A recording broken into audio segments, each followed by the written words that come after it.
हिरण्यकशिपु ने कहा, प्रभु अब हमें और कुछ नहीं चाहिए, आप हमें अमर बना दो। ब्रह्मा जी ने कहा, भैया अमर तो हम स्वयं में ही नहीं है, हम खुद अमर नहीं है। हम स्वयं में ही अमर नहीं है, तुम्हें कहाँ से बना देंगे, और कुछ मांगो जो मांगना और नाम जा रहे हैं। तब हिरण्यकशिपु ने कहा, प्रभु तो हम आपको बता ही देते हैं। तब हिरण्यकशिपु ने वरदानों की झड़ी लगा दी, प्रभु न ऊपर मरूं न नीचे मरूं, न आगे मरूं न पीछे मरूं, न नर से मरूं न नारी से मरूं, न अस्त्र से मरूं न शस्त्र से मरूं, 12 महीने में किसी महीने में ना मरूं, आपकी बनाई हुई सृष्टि में किसी सृष्टि से ना मरूं। इतने वरदान महाराज मांग लिए, न दिन में मरूं न रात में मरूं, न नर से मरूं न नारी से मरूं। ब्रह्मा जी भी बहुत चक्के रहे, कहा, शिष्य हमें तुम्हें एक वरदान मांगने के लिए कहा था, अपन तुमने तो झड़ी ही लगा दी।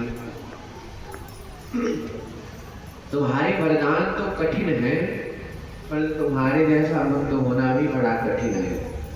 बोलो राधे राधे। राधे राधे। इसलिए जाओ, तथास्तु मैंने तुम्हें यह वर दे दी। अब तो महाराज वर ऐसे ऐसे थे कि हिरण्यकशिपु को तो ऐसा प्रतीत हुआ कि महाराज जो हम हैं वो अमर हो चुके हैं, अब हमें कोई मारने वाला प्रकट ही नहीं हुआ है। अब तो दिग्विजय करने के लिए निकल पड़ा और जितने भी देवता थे उनको बंदी बना लाए। इंद्र से पानी भरवाए, वरुण देव से पूछा लगवाए, अन्य देवता से अन्य काम करवाए, महाराज खाना बनवाए। देवता बड़े परेशान हुए और प्रभु से एक दिन अर्जी लगाई कि प्रभु अब आप कब हमसे पीछा छुड़ाएंगे, हमारी जो व्यवस्था है वो केवल लेटने की आराम करने की रह गई है, काम हम ज्यादा कर नहीं पाते, आप ही बताइए कब कृपा करेंगे। तब प्रभु ने देवताओं से कहा, देवताओं चिंता ना लो, इसका उपाय मैंने बना लिया है। और कालांतर में जाकर के हिरण्यकशिपु की जो पत्नी देवी श्री थी उनका नाम था कयाधु। आगे चल करके महाराज उन्होंने 4 पुत्रों को जन्म दिया। इनके 4 बेटा थे। पहला बेटा आहुराग, दूसरे बेटा अनुराग, तीसरे बेटा संग्राग और चौथे बेटा हुई जिनका नाम था श्री प्रहलाद जी। 542। तो जो प्रहलाद जी महाराज थे वो कृष्ण ग्रह ग्रहित आत्मा, जो प्रभु की भक्ति का जो रोग होता है वो इनको छोटे से ही था। इतने छोटे से थे तब से इनको प्रभु की भक्ति का रोग लग चुका था महाराज। और ये जो प्रभु की भक्ति का जो रोग होता है बहुत खतरनाक होता है। एक बार किसी को पकड़ ले फिर तो महाराज वो छूटेगा ही नहीं, चाहे कभी कितना कुछ कर लो। बोलो राधे राधे। अब छोटे से ही कृष्ण भक्ति का रोग प्रहलाद जी को लग चुका था। अब इन्हें एक बढ़िया से स्कूल में डाला गया कि महाराज पढ़े लिखेंगे। तो वहाँ के जो प्रधानाचार्य थे वो थे श्री संड और अमृत जी, संडामर्त जी। अब विद्यालय का नाम था, गुरुकुल का नाम था श्री हिरण्यकशिपु दानव विश्वविद्यालय इंटर कॉलेज। बहुत बड़ा विद्यालय महाराज। हिरण्यकशिपु का ही था, उनके पिताजी का ही था। उसमें पढ़ाई भी महाराज बड़ी दिव्यता से होती थी। पढ़ाई क्या होती थी, जो दैत्य पुत्र थे उनको छल कपट की नीति सिखाई जाती थी, ऐसे छल करना है, ऐसे कपट करना है। पर प्रहलाद जी के मन में ये सब कोई बात ही ना चढ़े महाराज, क्योंकि पहले से ही जो उनका स्टोरेज था, उनके माइंड का जो स्टोरेज था 128 GB का, वो प्रभु की भक्ति से भर चुका था, ज्यादा था नहीं महाराज। तो उन्होंने कहा ठीक है प्रभु, जब भर चुका है तब आ नहीं रहा था, जो कुछ पढ़ाए उसको डिलीट करना पड़े, डिलीट करके रिसाइकल बिन से हटाना पड़ जाए महाराज। अब जब उसे सुना जाए तब महाराज वो कुछ याद ना कर पाए, जो पहले का स्टोरेज भरा था वो सुना दे। अब जो इनके गुरुदेव जी थे उनसे बड़े दुखी थे कि महाराज जी इनके पिताश्री को पता चला तो हमारा हाल क्या होगा। अब एक दिन महाराज हिरण्यकशिपु ने विचार किया कि क्यों ना चल करके अपने पुत्र से मिला जाए, आज बड़े दिन हो गए मिले नहीं। तो भाई स्कूल में गए और एंट्री हुई, अंदर गए तो जो ही अपने पुत्र को देखा तो प्रसन्न हुए और जा करके हृदय से लगा लिया और गोदी में बैठा करके उन पर वात्सल्य बरसाने लगा। सही है। और प्रश्न किया, पुत्र हमें सबसे पहले ये बताओ कि पढ़ाई कैसे चल रही है। प्रहलाद जी ने कहा, प्रभु जो हमारी पढ़ाई है वो बड़ी दिव्य चल रही है। हिरण्यकश्यप ने कहा, अच्छा बेटा, तो उसी पढ़ाई का जो एक बढ़िया सा पाठ है वो हमें भी श्रवण करा दो, हम भी तो जाने कि भाई मैं पढ़ा रहा हूँ, इतनी फीस दे रहा हूँ, इतना महंगा मैंने कोर्स लिया है, ड्रेस ली है, ये सब अदा तो हो जाए। तब महाराज का प्रहलाद जी की जो स्टोरी थी उसी का एक पाठ निकाला और कहा, ठीक है पिताजी सुनो। और पिताजी ने, प्रहलाद जी ने पिताजी से कहा, पिताजी मैंने अपने जीवन के में केवल एक ही अच्छा सा पाठ सीखा है, वो मैं आपको सुनाता हूँ। हिरण्यकश्यप को लगा कि हमें लग रहा है इसने कोई बड़ा दिव्य पाठ सीखा होगा, कोई राजनीति बात सीखी होगी, तो हमें भी बहुत गर्व होगा, हम भी अपने रिश्तेदारों से कहेंगे अरे हमारा पुत्र है वो इतना बढ़िया पढ़ता है कि कुछ कहने को नहीं। परंतु प्रहलाद जी महाराज ने पाठ सुनाया कि ततसाधु मन्ये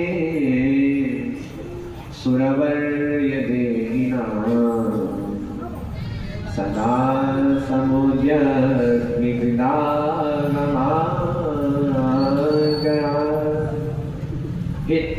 हित्वात्मपानं ग्रहमन्नपूतं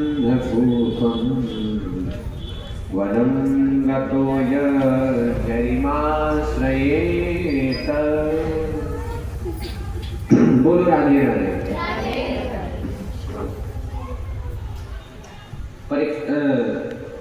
प्रहलाद जी महाराज ने अपने पिताजी को पाठ पढ़ाया कि पिताजी हमने अपने जीवन में एक ही अच्छा सा पाठ सीखा है कि जो गृहस्थ है ये बहुत बड़ा अंधरूप है और भलाई इसी में है कि बहुत गहरा कुआं है, इससे अपने मन को निकाल करके वनम गतो वन को चले जाओ और हमारे प्रभु श्रीमन नारायण प्रभु का नाम संकीर्तन करते हुए परम पद को सिद्ध करो। अब हिरण्यकश्यप ने महाराज जैसे यह पाठ सुना तो पुत्र से कहा, पुत्र तुम जाओ और जरा अपने गुरुदेव जी को यहाँ भेज दो। प्रहलाद जी महाराज गए, गुरुदेव जी को भेजा कि गुरु जी जाओ, पिताजी हमारे बुला रहे हैं। गुरु जी ने विचार किया कि लग रहा है कि आज हमें गोल्ड मेडल मिल ही जाएगा, इतना क्रेडिट मिलेगा कि कुछ कहने को नहीं। दोनों भाई प्रधानाचार्य और प्रिंसिपल जी आए। जो ही आए तो क्रोध तो बढ़ चुका था हिरण्यकश्यप का, म्यान से तलवार निकाल करके गर्दन पे रख दिया और कहा, गुरु जी यही पढ़ा रहे हो मेरे पुत्र को? अरे आज मेरा पुत्र मेरी ही गोदी में आकर के कह रहा है पिताजी वन को चले जाओ, यही सिखा रहे हो मेरे पुत्रों को? अब तो महाराज श्री संडामर्ग जी थर-थर कांपे, प्रभु हमने ऐसा कुछ पाठ ही नहीं सिखाया है, आपका पुत्र न जाने कहां से सीख जाता है हमें भी नहीं पता है। प्रभु हम तो आपके पुत्र को वही सिखाते हैं जो शिक्षा नीति आप निर्धारित करती हैं। आपने कहा प्रभु गा से गणेश पढ़ाना बंद करो, गा से गधा पढ़ाओ, सांप्रदायिकता फैलती है। तो हमने कहा ठीक है महाराज, गणेश पढ़ाना हमने बंद कर दिया, गधा पढ़ाना प्रारंभ कर दिया। तो प्रभु जो आपने शिक्षा नीति निर्धारित करी है हम वही तो इसे पढ़ा रहे हैं। हिरण्यकश्यप ने कहा एक बार चलो माफ किया कोई बात नहीं, पर तो अब की बार यदि हमने ऐसा कुछ देखा तो हम आपको तो नहीं छोड़ेंगे। अब वार्निंग देकर के भैया हिरण्यकश्यप चला गया। अब इधर जब चला गया तो संडामर्ग जी ने तुरंत प्रहलाद जी को बुलाया, दूसरे दुष्ट को पकड़ करके लाओ और हजारों बातें सुनाई कि महाराज दैत्य चंदन से जातो यम कंटकद्रमः, अरे हम दैत्यों के फूलों के बगीचे में ये कांटे का पौधा कहाँ से उग पड़ा, तुझे कौन सिखाता है? बहुत बातें सुनाई, बहुत मारा नहीं, और प्रहलाद जी के दिमाग में कोई बात नहीं गई। बोलो राधे राधे। अब महाराज बहुत पढ़ाया बहुत सिखाया। अब जो महाराज गर्मियों की छुट्टी हुई, समर वेकेशन हुई, तब संडामरी जी ने कहा कि चलो प्रहलाद जी को भाई घर छोड़ आवे, कि माता जी विचार कर रही होगी कि पुत्र नहीं आया है। तो अब महाराज प्रहलाद जी को लेकर के आए और सभागार में बैठा हुआ था हिरण्यकश्यप, पुत्र को देखा तो बड़ा प्रसन्न हुआ और जाए करके हृदय से लगाया, अपने सिंहासन पर बिठाया और वही प्रश्न किया कि पुत्र ये बताओ तुम्हारी पढ़ाई कैसी चल रही है। प्रहलाद जी ने कहा पिताजी बड़ी दिव्य चल रही है, आप क्या सुनना चाहते हो, जो बोलो वही सिखाएं, वही आपको बता देंगे, किसकी डिफिनेशन सुनोगे सब बताएंगे। हिरण्यकश्यप ने कहा कि पुत्र हमें एक बढ़िया सा पाठ सुनाओ। तब प्रहलाद जी महाराज ने कहा कि पिताजी अब हमने एक पाठ नहीं याद किया है, आप पहले गुस्सा हुए थे, अब हमने 9 पाठ याद किए, जो साइंस चैप्टर के 9 पाठ याद किए वही हम आपको सुनाएंगे। हिरण्यकश्यप ने कहा ठीक है। विचार किया कि हमें लग रहा है कि महाराज ये बहुत बड़ी नीतियां 9 नीतियां सीख करके आया होगा, परंतु महाराज प्रहलाद जी नवधा भक्ति सुना बैठे कि श्रवणम कीर्तनम विष्णु स्मरणम पाद सेवनम अर्चनम वंदनम दास्यम सख्यात्मनिवेदनम।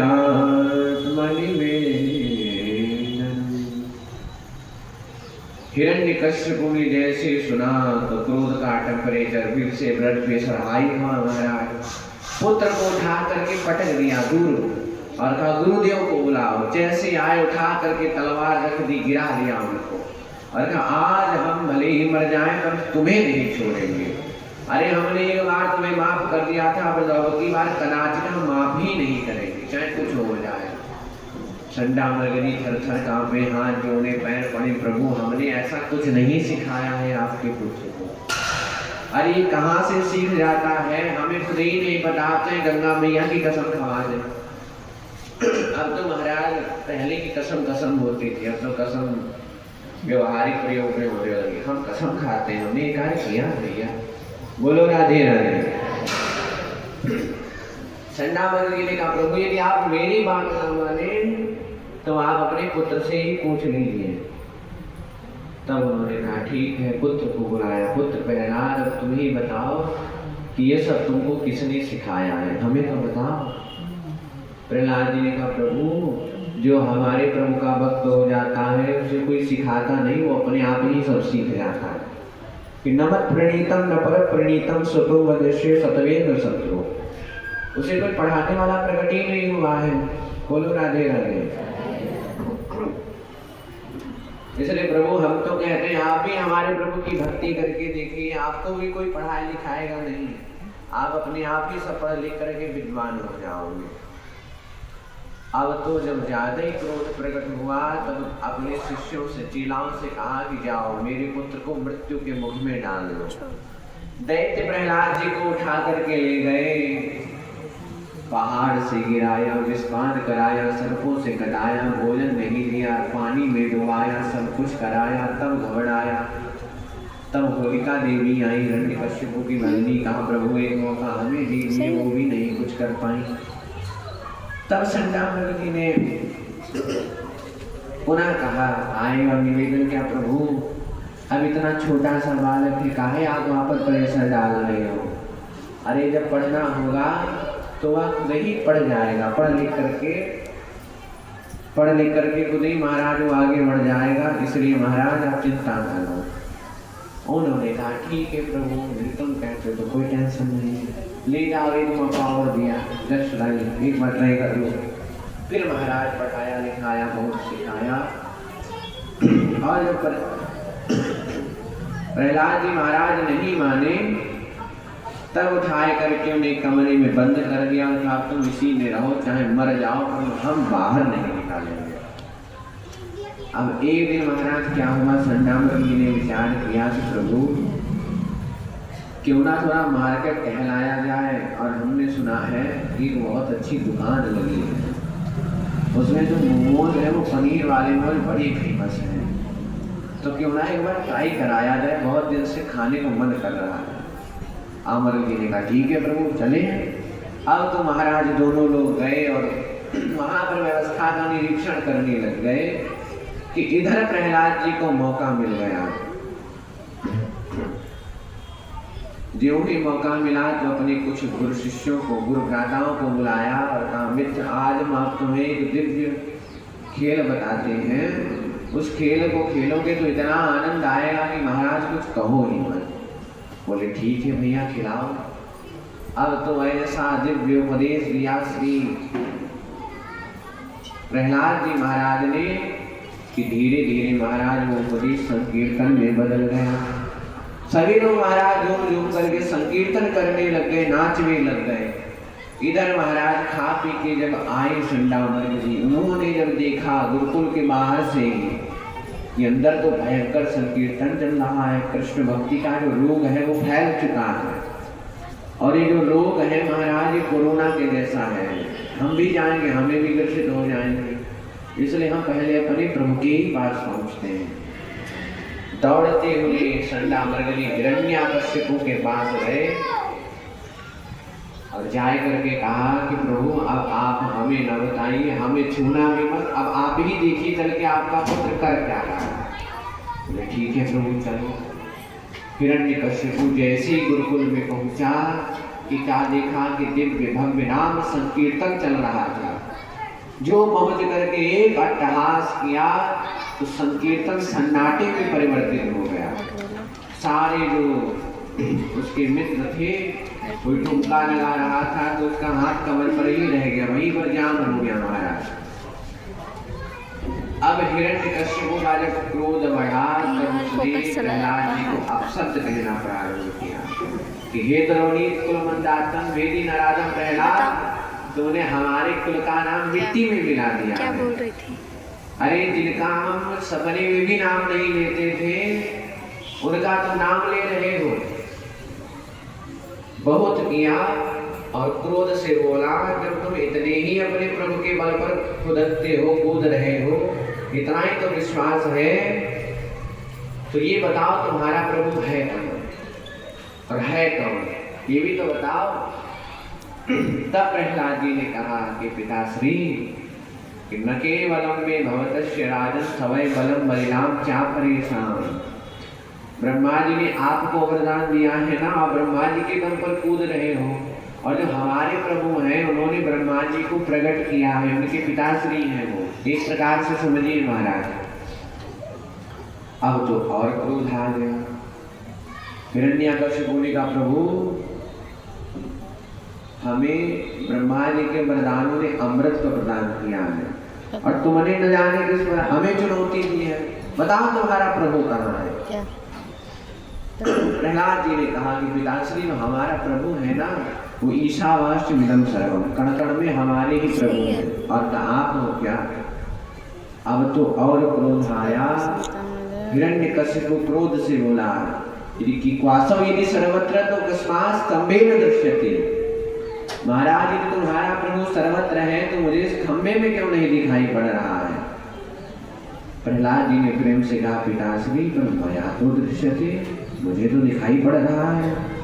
अब तो हिरण्यकश्यपु से रहा नहीं गया, ज्यों ही उठाया गदा और घुमा करके ज्यों ही स्तंभ पर प्रहार किया तो बीच से स्तंभ फट गया और भक्त का वचन सत्य करने के लिए भगवान आज नृसिंह रूप में प्रकट हो गए। बोलिए नृसिंह भगवान की गगन गड़गड़ानो खम फाटो चरचरानो निगसो नरनाहर को रूप अति भयानक है। गगन गड़गड़ावे दशन जीव लप लपावे चितवन सरोज मानो अंग जात खानो है। अब तो हिरण्याकश्यपु ने जैसे प्रभु को देखा तो विचार किया अरे इसका तो प्रभु सत्य में है, परंतु ब्रह्मा जी के वरदानों को जब याद किया तो लगा हम तो अमर है, ये हमारा क्या करेंगे। तलवार ढाल देकर के युद्ध के लिए तत्पर हो गया। भगवान ने 2 मिनट चूहे बिल्ली का खेल खेला और जो ही सायंकाल संध्या का समय हुआ तो पकड़ करके जकड़ करके अपनी गोदी में लिटा लिया और कहा भैया अब बताओ कौन कौन से वरदान है। तब उन्होंने कहा, अरे प्रभु चक्कर में ना पड़िए, हमें छोड़ दीजिए, आप कुछ नहीं हमारा कर पाओगे। हमने एक प्रकार से बुलेट प्रूफ जैकेट पहन रखा है। उन्होंने कहा, अरे वरदान तो बोलो। तब उन्होंने कहा, प्रभु ना मैं ऊपर मरूं ना नीचे मरूं। नरसिंह भगवान ने कहा, देखो पुत्र, ना तुम ऊपर हो ना तुम नीचे हो, तुम मेरी गोदी में लेटे हुए हो। प्रभु तो ना मैं अंदर मरूं ना मैं बाहर मरूं, ना घर के अंदर मरो ना घर के बाहर मरो। नरसिंह भगवान ने कहा, पुत्र ना तुम घर के बाहर हो ना तुम अंदर हो, तुम बीच देहली पर लेटे हुए हो। अब धीरे धीरे भय बढ़ा और कहा, प्रभु न दिन में मरूं ना रात में मरूं। नरसिंह भगवान ने कहा, ना ये दिन है ना ये रात है, ये ब्राह्मणों के संध्या का समय है। उन्होंने कहा, प्रभु तो एक वरदान है कि ना मैं नर से मरूं ना मैं नारी से मरूं। नरसिंह भगवान ने कहा कि देख भैया, ना मैं नर हूं ना मैं नारी हूं, आधा नर हूं आधा सिंह हूं। हिरण्यकश्यप ने कहा, प्रभु ना मैं अस्त्र से मरूं ना शस्त्र से मरूं।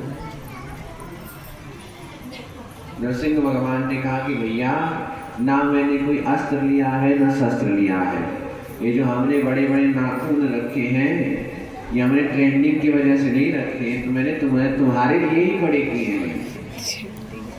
अब तो महाराज ने बढ़ाया, कहा, प्रभु अभी और वरदान है, 12 महीने में किसी महीने में ना मरो। प्रभु ने कहा, देखो भैया, ये 12 महीने नहीं, ये अधिक मास जो है ये मैंने तुम्हारे लिए ही स्पेशल बनवाया है, ऑर्डर किया था तो बन के आ चुका है। उन्होंने कहा, प्रभु एक वरदान और बचा है, उसको तो आप काट ही नहीं पाओगे। प्रभु ब्रह्मा जी की सृष्टि से बनाई हुई किसी सृष्टि में ना मरूं। नरसिंह भगवान ने कहा, पुत्र मुझे ब्रह्मा जी ने नहीं बनाया है, बल्कि मैंने ब्रह्मा जी को बनाया है। अब तो डर गया कि प्रभु चांस तो बहुत लिए थे परंतु फंस गए।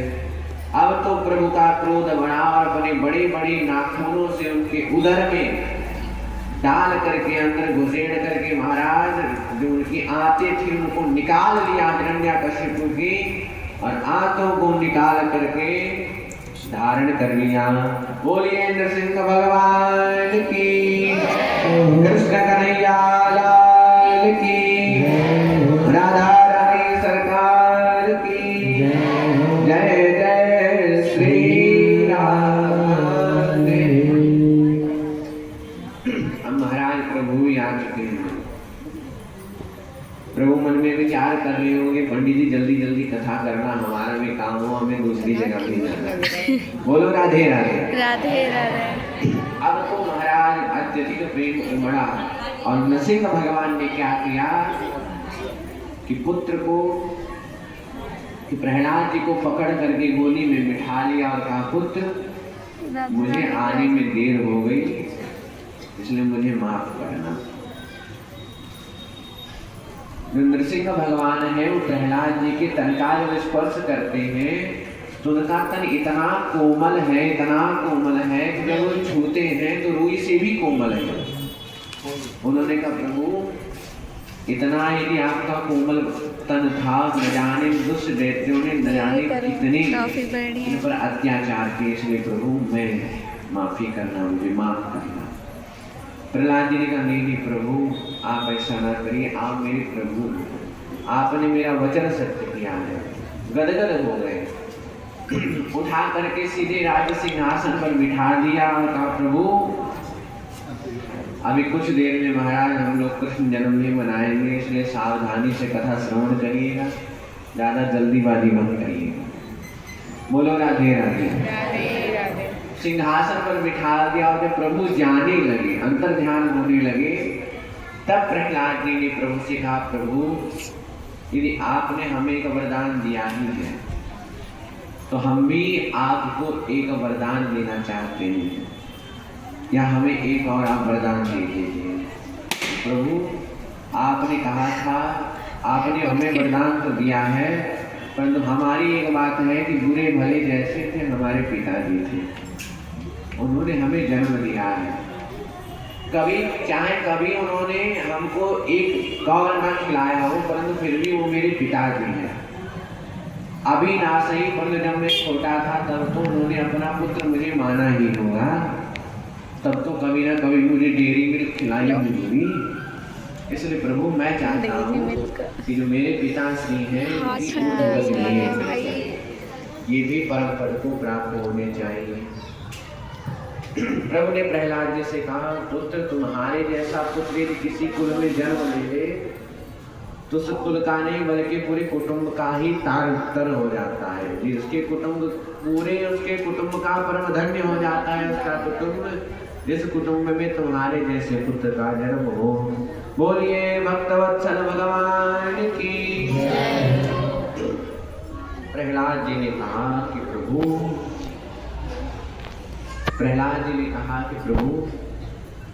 प्रहलाद जी इधर अपना राज्यपाठ संभालने लगे, उधर इतने में ब्रह्मा जी प्रकट हो गए। ब्रह्मा जी ने हाथ जोड़ करके कहा, प्रभु इन्होंने हमसे वरदान लिया और हमको ही सबसे ज्यादा जो परेशान किया है वो हमको ही किया है, किसी को नहीं किया है। प्रभु गुस्सा करके ब्रह्मा जी, अहिना अमृतम यथा, ऐ सर्पों को दूध पिलाने का कार्य करते हो, कदाचित ऐसा यदि आप अब की बार कार्य किया तो हम आपसे स्पेशल मीटिंग करेंगे। ब्रह्मा जी ने कान पकड़ के माफी मांगी, प्रभु अब जो है तो भाई, आगे है तो राम हमारे, अब ऐसी कछु गलती हमसे नाई होगी। इस प्रकार से सुखदेव जी महाराज कहते, परीक्षित अब तुम ही बताओ कि जो भगवान है वो पक्षपाती कैसे हुए। यदि पक्षपाती ही होते तो भला दैत्य पुत्र प्रहलाद पर कृपा कैसे करते हैं। इसलिए हमारे प्रभु पक्षपाती नहीं बल्कि हमारे प्रभु समदर्शी हैं। प्रभु में भेद नहीं है महाराज, प्रभु के समझने वालों में भेद है। बोलो राधे राधे। बड़ा दिव्य वर्णन किया और वर्णन करते हुए कहा कि सद्यो मुक्ति कर्म मुक्ति का मार्ग समझाया और वर्णाश्रम धर्म की व्यवस्था को बतलाया। एक बार महाराज इसी प्रकार से सुखदेव जी महाराज अष्टम स्कंद में प्रवेश करते हैं। अब अष्टम स्कंद में मनवंतरों की कथा है। आज की जो कथा है महाराज थोड़ी एक आधे घंटे लंबी जा सकती है, इसलिए टेंशन ना लीजिएगा, आराम से आप कथा सुनिए। तो महाराज अष्टम स्कंद में मनवंतरों की कथा है और एक मनवंतर में भगवान ने अन्य मनवंतरों में तो अन्य क्रियाएं करी, लीला करी, परंतु एक मनवंतर में भगवान ने विशेष क्रिया करी कि एक मनवंतर में भगवान ने दिव्य समुद्र मंथन कराया और समुद्र मंथन करा करके देवताओं को दिव्य अमृत पान कराया। परीक्षित ने कहा, प्रभु अमृत तो पान कराया परंतु हमें कथा थोड़ी विस्तार से बता दीजिए कि उन्होंने अमृत उनको पान कैसे कराया। तब सुखदेव जी महाराज ने कहा कि परीक्षित एक मनवंतर में प्रभु ने दिव्य समुद्र मंथन कराया और जब जैसे ही समुद्र मंथन प्रारंभ हुआ तो दैत्यों और असुरों ने मिलकर के मंदराचल पर्वत को ला करके जो ही समुद्र में रखा तो जो पर्वत था वो डूबते चले गया। तब भगवान ने श्रीमद नारायण प्रभु ने कक्षप कछुए का रूप धारण करके उस पर्वत को अपनी पीठ पर धारण कर लिया। बोलिए कक्षप भगवान की। इसलिए प्रभु उन्होंने कक्षप को धारण किया। अब वासुकी नाग जो था वह लिपट गया मंदराचल पर्वत में और जो वही महाराज लिपटा तो दैत्यों ने विचार किया हम तो बड़े चालाक हैं, इसलिए हम तो मुख पकड़ेंगे और देवताओं ने महाराज वासुकीनाथ की सर पकड़ ली। मंथन प्रारंभ हुआ, जो वही महाराज की चातानी हुई तो सबसे पहले हलाहल विष प्रकट हुआ। जो ही विष प्रकट हुआ तो समस्त देवता दैत्य छटपटाने लगे कि प्रभु अब क्या करें, कहाँ जाएं, इसे किसे पान करा दे भैया। तब उस विष को लेकर के समस्त देवता भगवान शंकर भोलेनाथ जी के पास गए। जो ही गए तो कहा प्रभु अब आप ही एक ऐसे देव हैं जो इस अमृत का पान कर सकते हैं। पूरी जब बात बताई तब भगवान शंकर मान गए, शंकर जी मान गए और कहा ठीक है प्रभु लाइए। अमृत का महाराज विष का कलश लिया और कलश लेकर के उसका पान करने लगे। पर जो जब पान करने लगे तो अंदर नहीं घूटा, नहीं अंदर तक नहीं गया, क्योंकि जब अंदर चला जाता तो उनके प्रभु के हृदय में विराजमान। और यदि बाहर निकाल देते तो हम लोगों का क्या होता महाराज। इसलिए उन्होंने अपने कंठ में ही उस विष को जमा लिया और जो विष था, जो विष ने रिएक्शन किया तो उनका जो कंठ था वो नीला हो गया। इसलिए वे प्रभु हमारे नीलकंठ कहलाने लग गए। बोलिए नीलकंठ महादेव की। अब उसके बाद दिव्य दिव्य रत्न निकलने लगे। सबसे पहले महाराज पुनः मंथन हुआ तो कौस्तुभ मणि निकली, उच्च सेवाद्रोणा निकला तो बलि ने ले लिया, ऐरावत हाथी निकला, इंद्र ने ले लिया, कौस्तुभ मणि निकली तो देवताओं ने अपने कंठ में धारण में, पारिजात वृक्ष निकला तो वो भी स्वर्ग में भेज दिया, रंभादिक अप्सराएं निकली वो भी भेज दिया। और इन सभी के मध्य में महाराज जब समुद्र से श्री महालक्ष्मी वरमाला लेकर के प्रकट हुई तो उन्होंने सबके सामने श्रीमन नारायण प्रभु से वर्ण कर दिया। बोलिए लक्ष्मी नारायण भगवान की। उसके बाद में महाराज पुनः मंथन हुआ तो श्री धनवंतरी भगवान अमृत का कलश लेकर के प्रकट हुए। सामने बना रही हूं, कब बनाऊं? जो ही अमृत का कलश लेकर के प्रकट हुए, दैत्यों ने देखा तो विचार किया हमें लग रहा है इसे हमें ले जाना चाहिए। अब तो महाराज इधर दैत्यों ने चालबाजी करी और अमृत का देवताओं के हाथ से अमृत का कलश लिया और 9 2 11 हो गए। अब समस्त देवता रोने लगे, उदास हो गए कि प्रभु हमने इतनी मेहनत करी, जितनी भी एनर्जी थी वो भी लगा दी और हमें अमृत भी प्राप्त नहीं हुआ। प्रभु अब बताइए क्या करें। तब प्रभु ने कहा कि देवताओं टेंशन ना लो, हमें कुछ करना पड़ेगा। तब प्रभु ने क्या किया कि दिव्य मोहिनी रूप धारण किया। मोहिनी रूप ऐसा धारण किया कि लग रहा था साक्षात महालक्ष्मी ही है। उनको भी फैल कर दिया हमारा, बढ़िया दिव्य मेकअप किया, बढ़िया सब लगा लगा करके जब छम छम करते हुए देवताओं दैत्यों के सामने गए तो जितने दैत्य थे वहां सब उनका दर्शन करके लट्टू हो गए कि अरे प्रभु ये तो परम सुंदरी है। आज लट्टू हो ही रहे थे कितने में प्रभु ने कहा अरे प्रभु आप लोग तो महाराजा विराट दैत्य देवता लोग तो सब बेकार है। आप लोग इतने बड़े होकर के भी यहाँ लड़ रहे हो। दैत्य जो थे वो लड़ रहे थे कि नहीं प्रभु अमृत मैं लाया हूँ, मैं पीऊंगा। कोई कह रहा था तुमने लाया है, लेकर के दौड़ा मैं था। किसी कोई कह रहा था कि छिनाया तो मैंने था। आपस में लड़ रहे थे तो मोहिनी प्रभु ने कहा कि प्रभु आप लोग जो हैं वो बहुत बड़े राजा हैं, राजकुमार हैं, और इस प्रकार से आपस में लड़ाई मत करिए। और यदि आप इतना ही कहते हो तो आप कहिए तो हम अपने हाथों से ही आपको अमृत पान कराएं। दैत्यों ने सोचा कि हमें लग रहा है कि हम कुछ ज्यादा ही हैंडसम हैं, और लग भी रहा था। एक ने विचार किया कि नहीं हमें लग रहा है कि हमने आज जो सवेरे सवेरे जो फाउंडेशन मुख पे लगाया था वही चमक रहा है, इसलिए हम पर ये लट्टू हो चुकी है। अब मोहिनी भगवान ने कहा कि दैत्यों यदि तुम चाहो, राजकुमार यदि तुम चाहो तो हम अपने हाथों से ही तुम्हें अमृत पान कराएंगे। दैत्यों ने कहा ठीक है देवी जी जैसी आपकी इच्छा।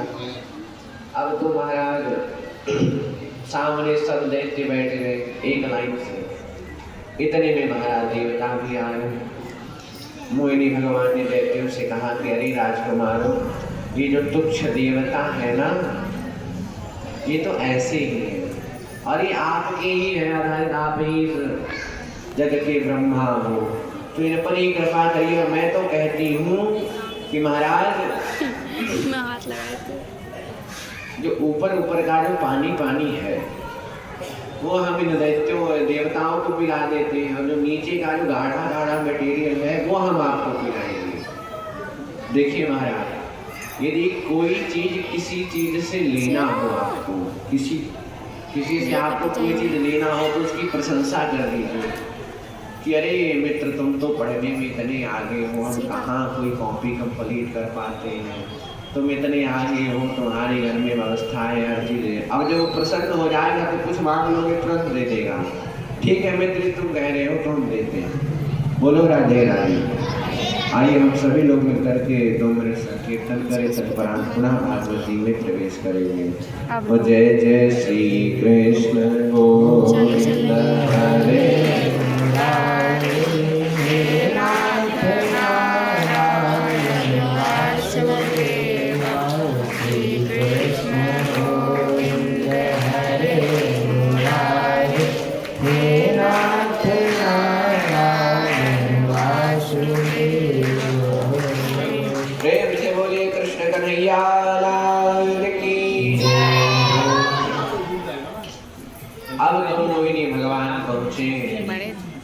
और एक लाइन में एक पंगत में सब देवता लोग बैठे गए और दूसरी पंगत में जो थे वो दैत्य लोग बैठे गए।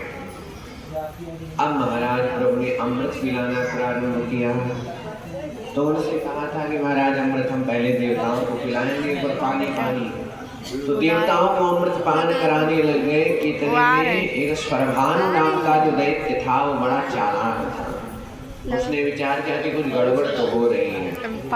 तुरंत जाकर के सूर्य चंद्रमा के मध्य में बैठ गया और जैसे अमृत का पान किया तो सूर्य चंद्रमा जी ने साजे से बता दिया कि ये जो है ये और कोई नहीं दैत्य ही है, मत पिलाइए। प्रभु को जैसे ही पता चला कि दैत्य है तुरंत महाराज अमृत चूंकि वो पार कर चुका था तुरंत सुदर्शन इसलिए वह जो था वो अमर हो चुका था, इसलिए वादा हो और केतु में परिणत हो गया। बोलो राधे राधे। अब इधर महाराज समस्त देवताओं को अमृत पान कराया और पान करावे के बाद में प्रभु अंतर ध्यान हो गए। जैसे ही अंतर ध्यान हुए कि देवताओं की समझ में आया कि अरे प्रभु वो देवी जी कहाँ गई भैया। देखने का नहीं प्रभु वो देवी जी नहीं थी बल्कि देवा जी थी। जो देवी जी नहीं थी महाराज वो देवा जी थे और वो उन्होंने भूख बनाया और अमृत उनको पान करा करके चले गए। अब तो महाराज बार बार हटवाते लगवाते हो। वो तो अमृत पान कर चुके थे क्योंकि बहुत शक्तिशाली हो गए थे।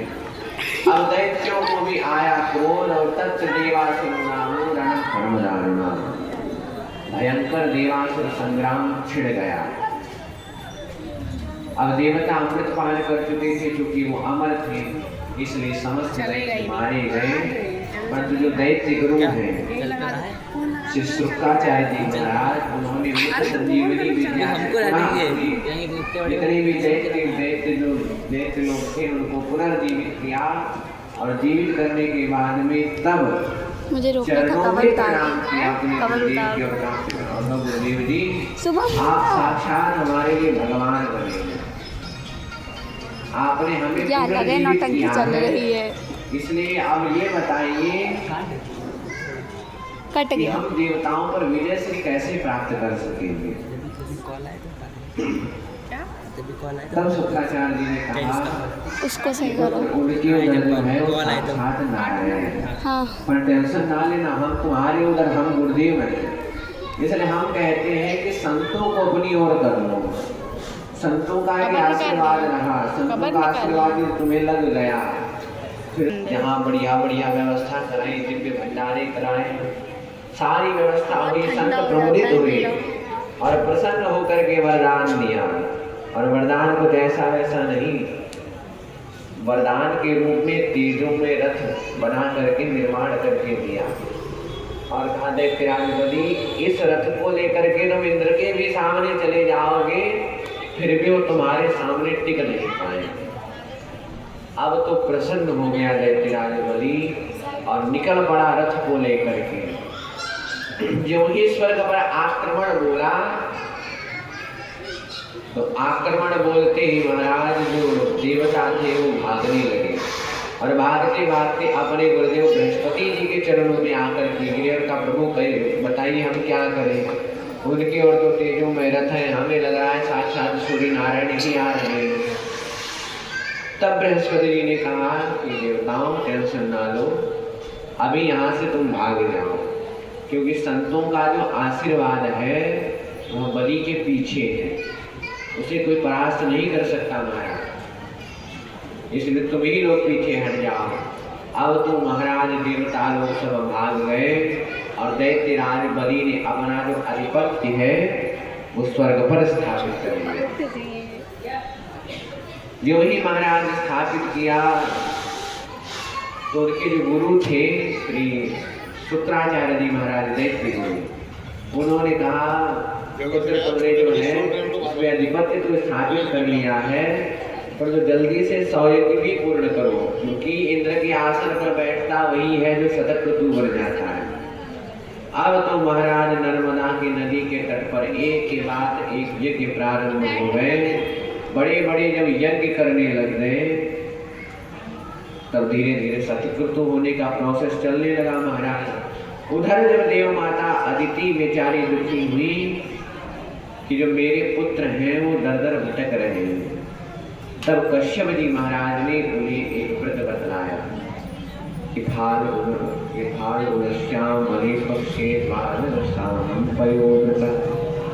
देवी जी आज पयोव्रत है यह तुम्हें करना होगा, और पयोव्रत के प्रभाव से तुम्हारी एक संतान होगी और वही कुछ कर सकती है। तब माता अदिति ने इस दिव्य व्रत को किया और व्रत का प्रभाव रहा और प्रभु की कृपा हुई और महाराज भाद्रपद शुक्ल द्वादशी के दिन अभिजित मुहूर्त में मध्याह्न 12 बजे अदिति माँ के गर्भ से साक्षात भगवान वामन का प्रादुर्भाव हुआ। बोलिए वामन भगवान की कृष्ण कन्हैया लाल की। कितं वटं वामनं दृष्ट्वा मोदमानमहर्षया कर्माणि कारयामासु पुरस्कृत्य प्रजापति। तो वामन भगवान का दिव्य प्रादुर्भाव हुआ और जो ही प्रादुर्भाव हुआ तो महाराज संतों ने मिलकर के बड़ा दिव्य भव्य का जनेऊ संस्कार किया, उपवीत संस्कार किया। तो जनेऊ संस्कार हुआ तो महाराज समस्त देवी देवता प्रकट हुए और उनको गिफ्ट कोई ऐसे गिफ्ट नहीं महाराज। भूदेवी ने नहीं है, धरती माता ने चरण पादुकाएं गिफ्ट करी, आकाश जी ने क्षत्र भेंट किया, ब्रह्मा जी ने अपना कमंडलू ही दे दिया, अन्नपूर्णा माता जी ने भिक्षा दी, कुबेर जी ने भिक्षा पात्र दिया, कश्यप जी ने मेखला पहने और अन्य देवताओं ने सब कुछ दिया। और महाराज जो कुछ भी उनको मिला और जो मिला वो अपने गुरुदेव श्री बृहस्पति जी को देने के लिए गए। उन्होंने कहा पुत्र हमें यह सब नहीं चाहिए, गुरु दक्षिणा में हमें यह नहीं चाहिए। वामन भगवान ने कहा प्रभु तो बताइए हमें चाहिए क्या। तब उन्होंने कहा कि प्रभु हमें गुरु दक्षिणा में त्रैलोक्य की संपदा चाहिए।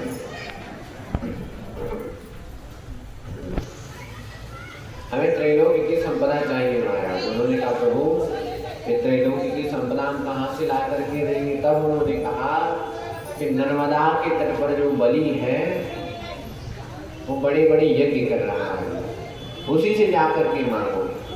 अब तो महाराज पहले खड़ा हुआ वामन भगवान ने और खटपट करते हुए नर्मदा के तट पर जा पहुंचे।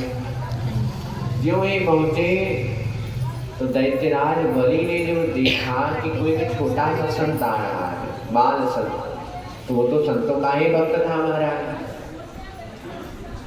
तो बड़ा दिव्य स्वागत किया कि स्वागतम ते नमस्तुभ्यं करवामते ब्रह्मर्षीणां तप साक्षात् मन्मे त्वां युपयुर्धरम्। दैत्यराज बलि ने स्वागत किया। प्रभु आपका स्वागत है। आपको देख करके तो ऐसा लग रहा है जैसे त्रैलोकी का जो तेज है वो हमारे सामने ही प्रकट हो गया है। इसलिए प्रभु कहिए आप कैसे यहाँ पर आए हैं। तब उन्होंने कहा कि प्रभु हम जो है ऐसे ही आए हैं, आपका हवन हो रहा था तो इसीलिए आए थे। बलि ने कहा प्रभु जो संत पुत्र होता है वो कभी खाली हाथ आने के लिए आता ही नहीं है, इसलिए जो कुछ बताइए मैं सो दूंगा। धन लीजिए तो धन लीजिए, गाड़ी पैसा जो चाहिए सो लीजिए, और कुछ भी नहीं चाहिए। यदि आप कुछ नहीं बता रहे हैं तो हमें लग रहा है कि आप विवाह की इच्छा से आए। यदि आप कहो तो दान कांचनम गुणवद्धाम विष्टम, आपकी जैसे कोई मौनी कन्या से आपको भी ब्याह करा दी हो जाए भैया। उन्होंने कहा नहीं प्रभु, हमने आपका जितना नाम सुना था आप उनसे ज्यादा ही हमें दिख रहे हैं, इसलिए महाराज हमें ज्यादा कुछ नहीं चाहिए। पदानि त्रीणि दैत्येन्द्र सम्मतानि पदानि, मुझे जो मेरे छोटे छोटे 3 पग भूमि है, जो मेरे चरण हैं, इनसे 3 पग भूमि हमें नाप करके दे दीजिए। बस इतने में ही इतने प्रसन्न हो जाएंगे कि महाराज कुछ कहो ही बस। बोलो राधे राधे। दैत्यराज बलि हंसा और कहा प्रभु भाई मैं दैत्यराज बलि और मेरे सामने जो एक बार मांगता है उसे जीवन भर मांगने की आवश्यकता नहीं पड़ती महाराज। उसको किसी के सामने हाथ फैलाने की चिंता नहीं है, इसलिए पुनः विचार करो, पुनः मांगो।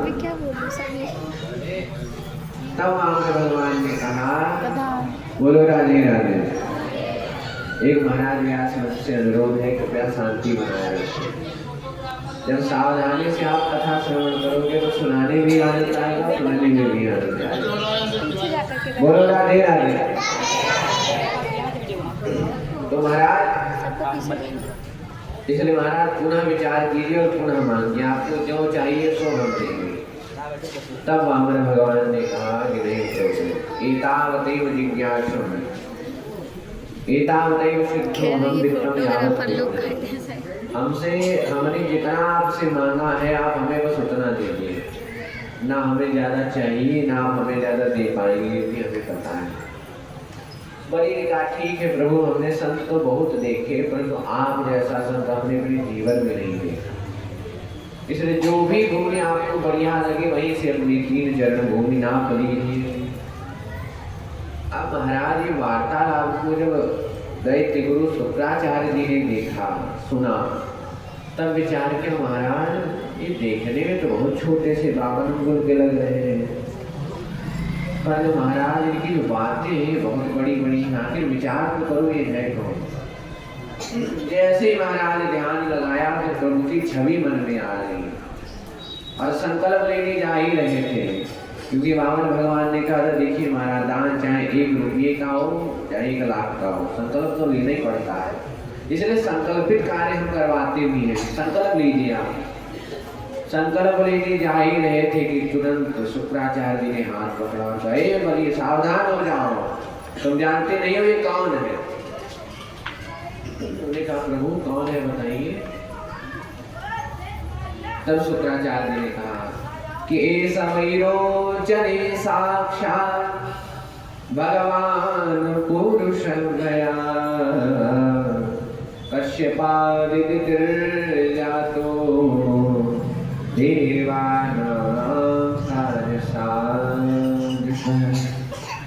हे विरोचन नंदन बलि है और कोई नहीं है बल्कि वही छलिया विष्णु है जो मोहिनी रूप बना करके आए थे और हमको छल करके ले गए थे।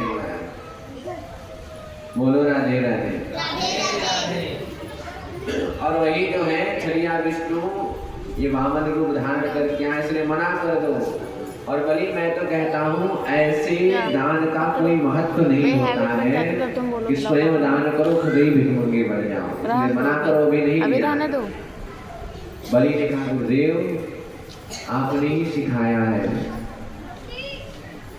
कि जो जीव की जो मनुष्य होती है, हमारी जीव होती है, यही संकल्प होती है और मैंने देने का संकल्प ले लिया है महाराज की जल और ये सब रख करके संकल्प, ये संकल्प नहीं होता महाराज। अरे मैंने एक बार कह दिया तो मैंने दिया है, इसलिए प्रभु आप ना बोलिए। अब तो गुरु जी को क्रोध आ गया कि अरे मैंने सिखाया, मुझसे ही होड़ कर रहा है। अब तो महाराज आया, क्रोध श्राप दे दिया, जाओ चिराग भक्षते श्रिया। अरे दुष्ट तुमने मेरी बात का उल्लंघन किया है, इसलिए तुम श्रीहीन हो जाओ। बलि ने कहा ठीक है प्रभु, यदि आपने दे ही दिया तो ठीक है। और मैं तो कहता हूँ मेरा यदि ये भगवान अगर हमसे मांगेंगे, हमको चलेंगे तो मेरा परम सौभाग्य होगा, क्योंकि महाराज कहते हैं दाता एक राम भिखारी सारी दुनिया। दुनिया महाराज भिखारी है। छोटे भिखारी मंदिर के बाहर मांगते हैं और बड़े भिखारी अंदर जा करके मांगते हैं प्रभु हमें ये दे दो। तो भिखारी तो सारी दुनिया है, दाता एक राम है।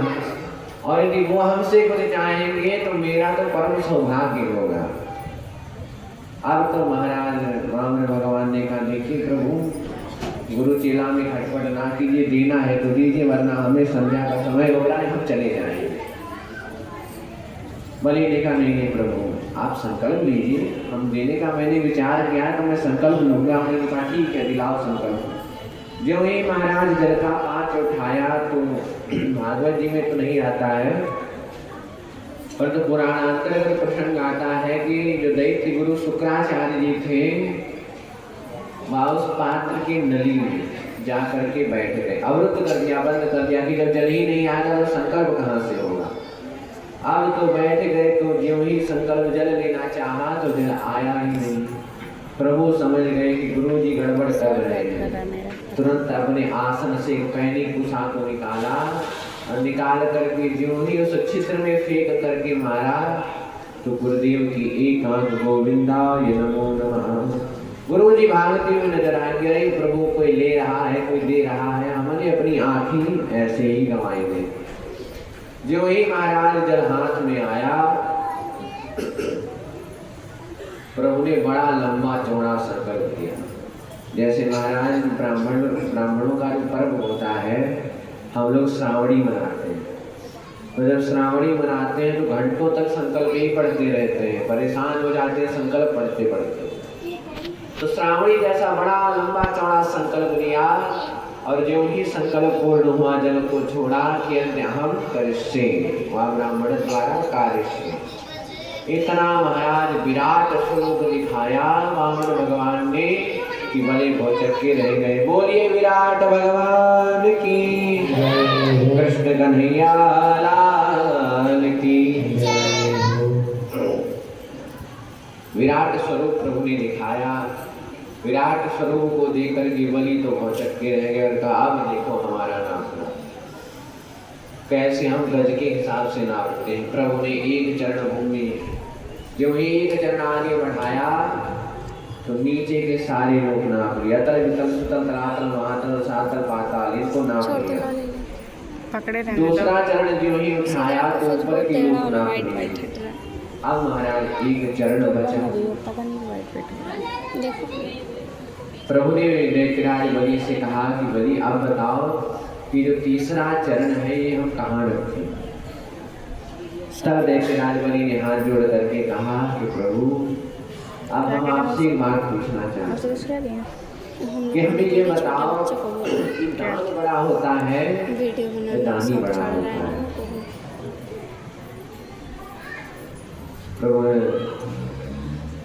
प्रभु ने कहा कि देखो भाई दान तो छोटा होता है पर जो दान करता है बहुत बड़ा होता है।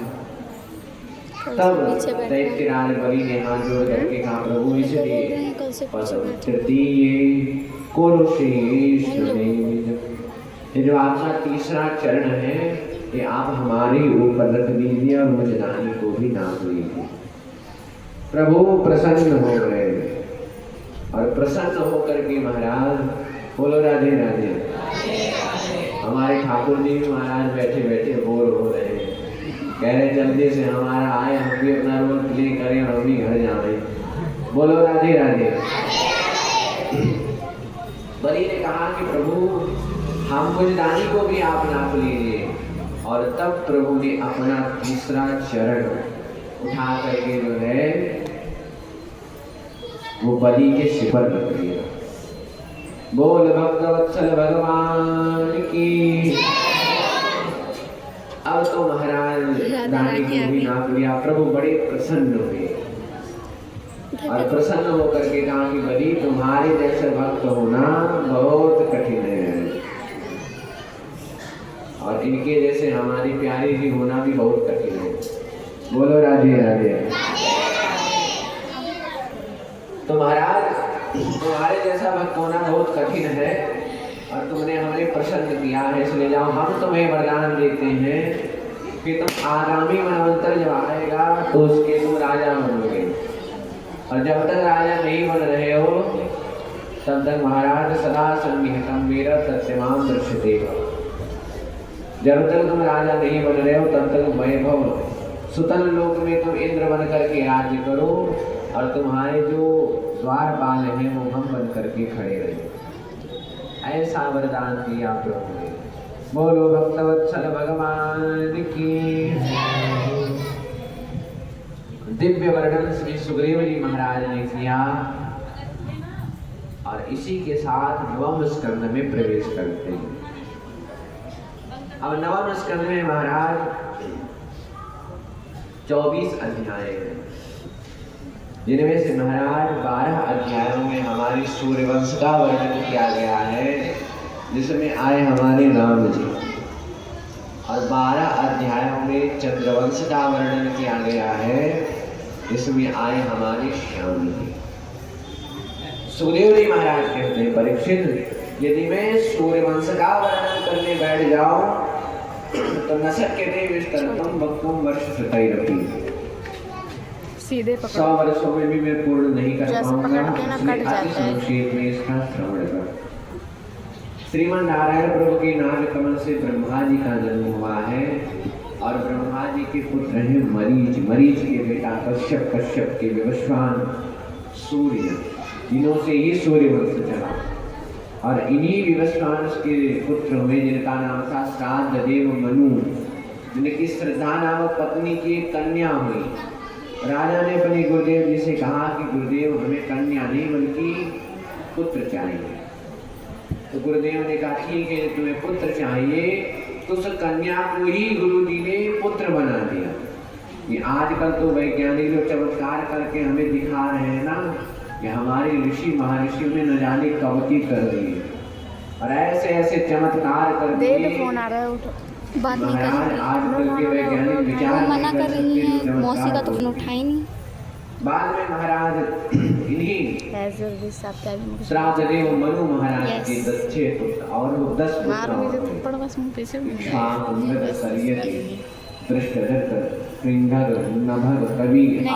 उन्होंने कहा बाद में बात करना है, और इन्हीं 10 पुत्रों से ही सूर्यवंश का विस्तार हुआ है। इनमें से जो सत्याती नामक के जो पुत्र थे, उनकी एक बेटी हुई जिनकी नाम था सुकन्या, और सुकन्या से महाराज धोखे से च्यवन मुनि के दोनों नेत्र फूट गए। तो उस सुकन्या का विवाह च्यवन मुनि के साथ में ही संपन्न करा दिया गया। 60 मिनट पर महाराज च्यवन मुनि में बाद में अश्विनी कुमारों को बुला करके न जाने किस प्रकार का च्यवन प्रास खाया कि एकदम तरुण हो गए, नवयौवन हो गए। बोलो राधे राधे। राधे राधे। अब महाराज इनके ही 100 पुत्र हुए, जिनमें सरियाती महाराज के वंश में रेवत जी हुए। रेवत जी महाराज के 100 पुत्र हुए, जिनमें से सबसे बड़े पुत्र का नाम था कुकुमती, और उनकी बेटी थी रेवती।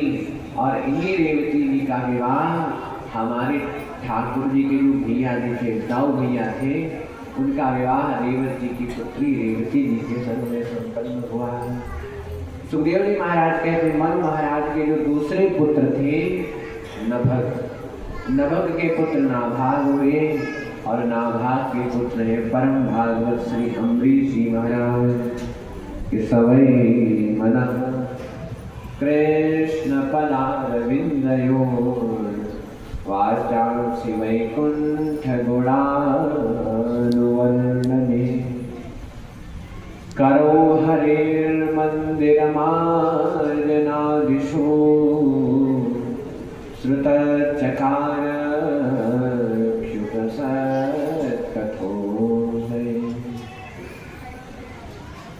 अम्बरीश जी महाराज सत्वदीप वसुंधरा की अधिपति होकर के भी प्रभु की अष्टयाम सेवा करते वीडियो है और उस सेवा में करो हरेर मंदिर मार्जनादेशु मंदिर को धोते भी स्वयं में है, झाड़ू भी स्वयं लगवाते, किसी से नहीं करवाते। ऐसे दिव्य प्रभु के परम भक्त हुए श्री अम्बरीश जी महाराज। एक बार अम्बरीश जी महाराज ने विचार किया कि एकादशी आ रही है, तो उन्होंने एकादशी का बड़ा दिव्य भव्य व्रत रखा।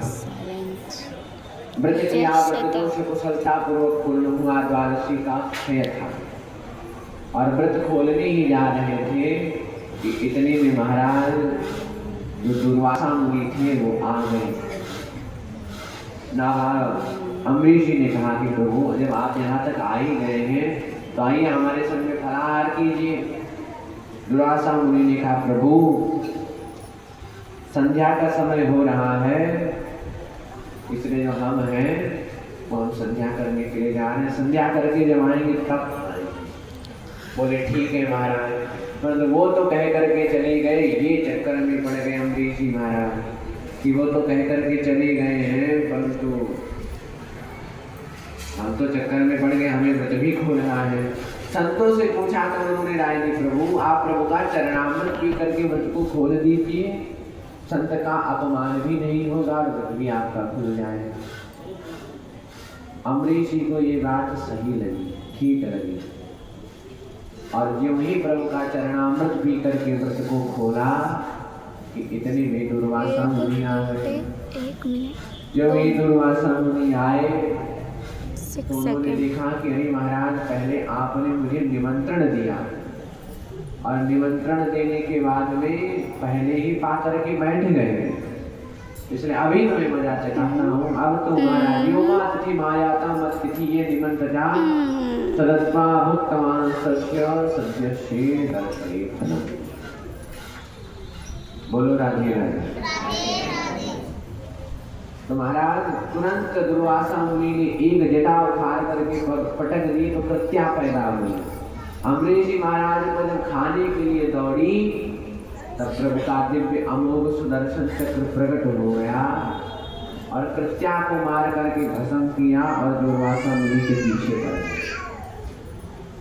अब तो महाराज दुर्वासा मुनि भागे तो रास्ता न दिखाई पड़े।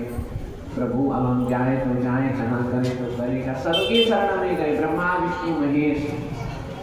और जब अंत में हमारे श्रीमन नारायण प्रभु के चरण कमलों में आकर के गिरे तब उन्होंने भी हाथ खड़े कर दिया और कहा प्रभु कि अहम भक्त पराधीनो हर्षवतंत्र इव ध्वज साधु छोटे बच्चों से लड़ रही है।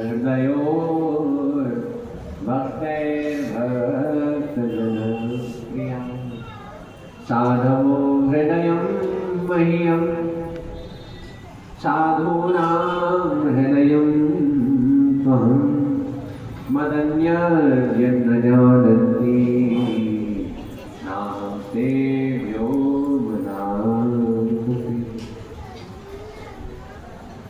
प्रभु ने हाथ खड़े कर दिया का प्रभु अहम भक्त पराधीन, मैं भी इन भक्तों की ही अधीन हूँ। दुर्वासा मुनि भी बहुत चक्के रहेगा प्रभु आप इन भक्तों के अधीन कैसे हो गए, क्योंकि नारद जी महाराज मानस में कह रहे थे कि परम स्वतंत्र ना सिर पर कोई। आप परम स्वतंत्र हो, आपके सिर पर कोई नहीं है। तो फिर इन वैष्णव भक्तों ने आपको अपने अधीन क्यों कर लिया, कैसे क्या हमें प्रोसेस बताइए। तब श्रीमन नारायण प्रभु ने दुर्वासा मुनि को बताया कि प्रभु जैसे एक नई नवेली कन्या जब उसका विवाह होता है, तब जब अपने घर आती है, तब महाराज डरी डरी सहमी सब्जी सी आती है कि प्रभु हमारा स्थान बदला है। परंतु जब अपने कार्य में रत हो करके अपनी माता पिता को उनकी जो इच्छाओं को उनका मन जब जीत लेती है, तब एक समय वो आता है कि पतिदेव जी डरते डरते घर में आते हैं कि प्रभु आज इतनी रात हो गई, न जाने कितनी मार पड़ेगी और हल्ला तो एडवांस में मिलेगा, हल्ला पहले ही फोन पे पहुंच जाता है। तो उसी प्रकार से जो वैष्णव भक्त हैं, इन्होंने मेरी इतनी भक्ति करी है कि मैं भी अब इनके ही अधीन हो चुका हूँ। और आप टेंशन ना लीजिए, उपाय कथयिष्यामि, मैं उपाय बता दे रहा हूँ, ये करो। जिसका अपमान करके आए हो उसी के शरण में जाओ, तभी कुछ हो सकता है। ठंडा हो गया था महाराज पूरा 1 वर्ष हो चुका था दुर्वासा मुनि को भागते भागते, और अंत में आए करके अम्बरीश जी के ही चरणों में गिरना पड़ा। ठीक है महाराज, तो उनके ही चरणों में आकर के गिरना पड़ा। तो उन्होंने कहा प्रभु ऐसा ना कीजिए, दास अपराधी है और हमसे गलती हुई, आप क्यों चरण पड़ रहे हैं। दुर्वासा मुनि ने कहा प्रभु वो हम बाद में डिस्कस कर लेंगे, और पहले जो चक्र पीछे पड़ा है इसको तो दूर हटाओ। तब अम्बरीश जी महाराज ने पहले अपना समस्त पुण्य दांव पर लगाया कि प्रभु मैंने अपने जीवन में जितना भी पुण्य किया है उसका केवल एक ही फल मांगना चाहता हूँ कि मेरे ब्राह्मण देवता हैं, इन्हें मुक्त कर दो। परंतु फिर भी महाराज नहीं शांत हुआ। तब अम्बरीश जी महाराज ने भगवान की शपथ दी कि यदि नो भगवान प्रीतः एकः सर्वगुणाक्षया सर्वभूतात्म भावेन तिरो भवतुमर्षया। कि प्रभु मैं प्रभु की शपथ देता हूँ कि यदि मैं प्रभु के चरणारविंदों में यदि मेरी सच्ची भक्ति होगी तो केवल एक ही बात मैं कहना चाहूँगा कि मेरे इस ब्राह्मण देवता को अपने कोप से मुक्त कर दो। जैसे प्रभु की शपथ सुनी तो चक्र शांत हो गया और अंतर ध्यान हो गया। अब तो महाराज जी ने यह दिव्य दृश्य देखा तो हाथ जोड़ करके दुर्वासा मुनि प्रभु के दिव्य भक्तों की महिमा ज्ञान कर रहे हैं कि अहो अनंत दासाना महत्वं दृष्टवन्मे कृतागतोऽसि राजन् मंगलानि समीक्षे। हे प्रभु मैंने आपके चरणाश्रित भक्तों का प्रभाव देख लिया है। मैं जान गया हूँ कि आपके भक्त कितने पावरफुल होते हैं, इसलिए आप कभी ऐसा नहीं पढ़ूंगा इनके चक्कर में। एक बार बस हमें माफ कर दीजिए, जस्ट रिक्वेस्ट फॉर यू, ये मैं प्रार्थना कर रहा हूँ। ठीक है महाराज, माफ कर दिया। और ऐसे अम्बरीश जी महाराज ने कहा ठीक है प्रभु अब तो बात निकल गई, पर अब चल के फलाहार तो कीजिए। तो आगे लगा दे। थक गई। उन्होंने कहा कि दुर्वासा मुनि ने कहा प्रभु क्या आपने अभी तक फलाहार नहीं किया। आगे नहीं प्रभु, अरे आपको जो दे चुके थे वचन की आइए फलाहार कीजिए, तो क्या आपके बिना ही फलाहार कर लेते, आपके लिए रुके थे। अब तो महाराज भौचक्के रह गए श्री अम्बरीश जी महाराज और कहा प्रभु अरे मैंने ऐसा भक्त को अपने जीवन में नहीं देखा है जैसे आप। 1 वर्ष तक अम्बरीश जी महाराज भूखे रहे, केवल फलाहार करके अपना जीवन यापन किया, चरणों में प्रणाम किया।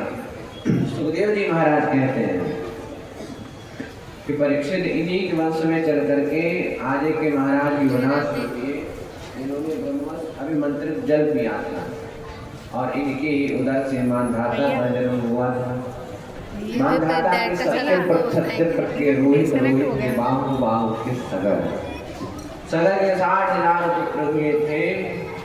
परंतु 60,000 पुत्रों ने कपिल भगवान का अपमान कर बैठे और 60 के 60,000 पुत्र भस्म हो गए, वहीं पर मृतराज बन गए। अब जब पता चला तो सगर की जो दूसरी रानी थी उसके नाम थे उसके दो पुत्र थे, और में से जो महाराज सबसे बड़े पुत्र थे जिनका नाम था असमंजस। असमंजस के अंशुमान के दिलीप के भगीरथ।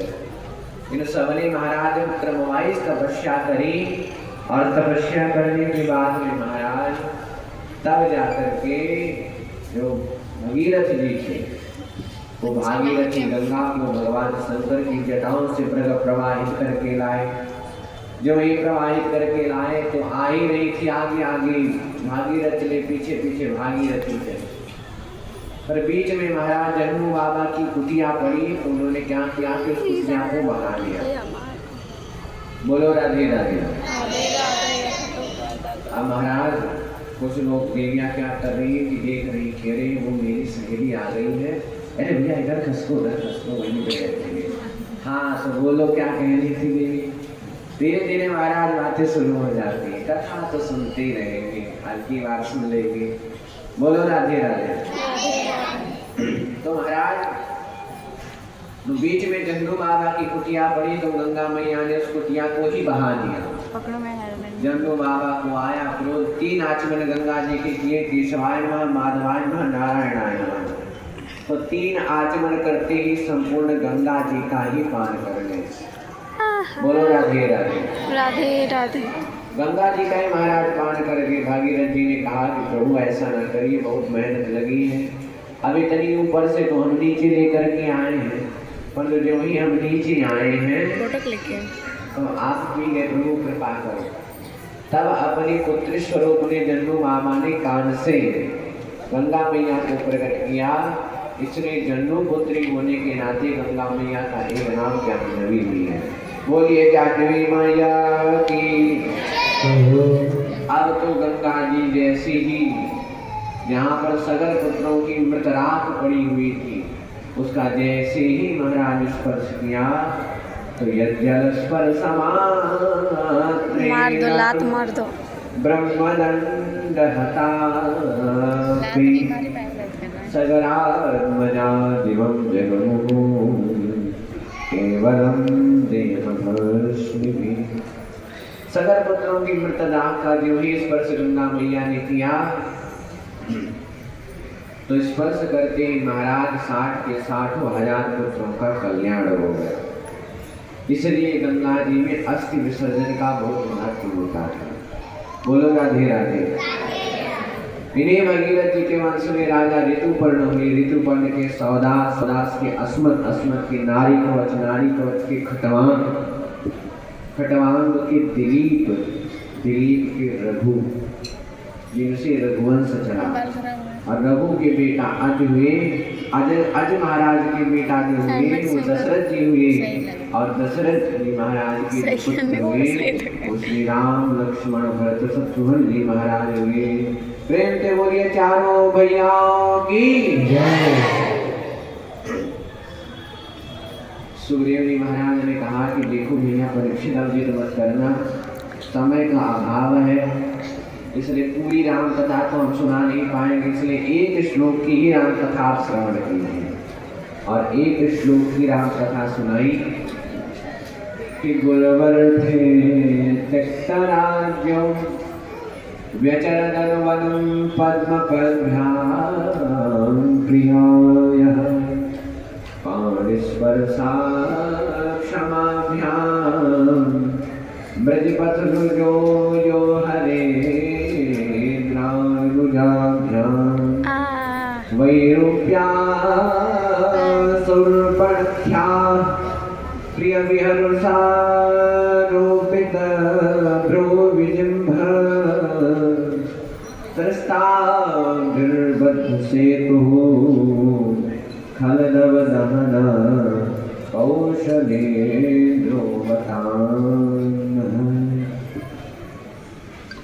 सुखदेव जी महाराज ने एक श्लोक के द्वारा ही महाराज परीक्षित को संपूर्ण राम कथा श्रवण कराई थी। आइए हम सभी लोग मिलकर के एक बार श्री राघवेंद्र सरकार के चरणों में अपने वचनों के सुमन को प्रकट करें, उनकी स्तुति गान करें। तदपरांत फिर हम लोग कृष्ण जन्म की कथा की में प्रवेश करेंगे। बोल श्री राघवेंद्र सरकार की कि श्री रामचंद्र कृपालु भज मन हरण भव भयदारुणम्। श्री रामचंद्र कृपालु भज मन हरण भव भयदारुणम्। नवकंजलोचन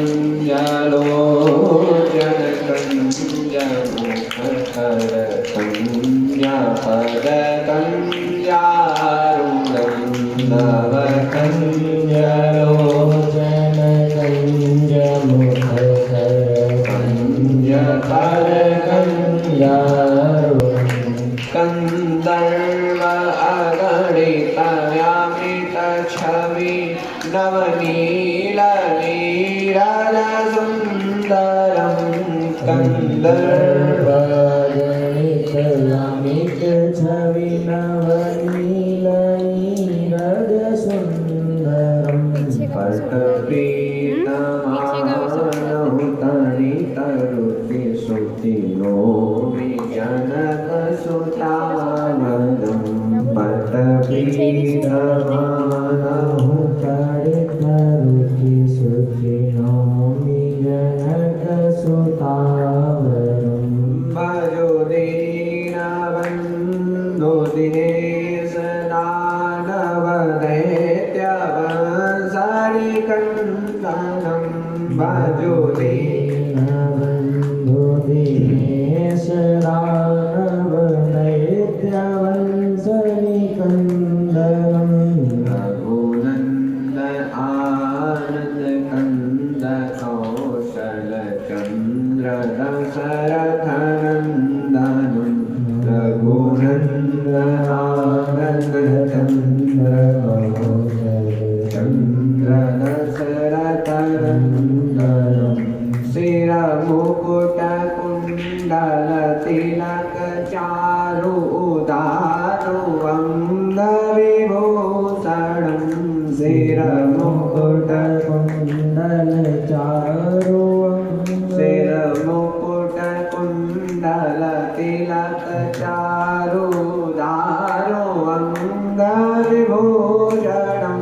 शिर मुकुट कुंडल तिलक चारु उदारु अंग विभूषणं।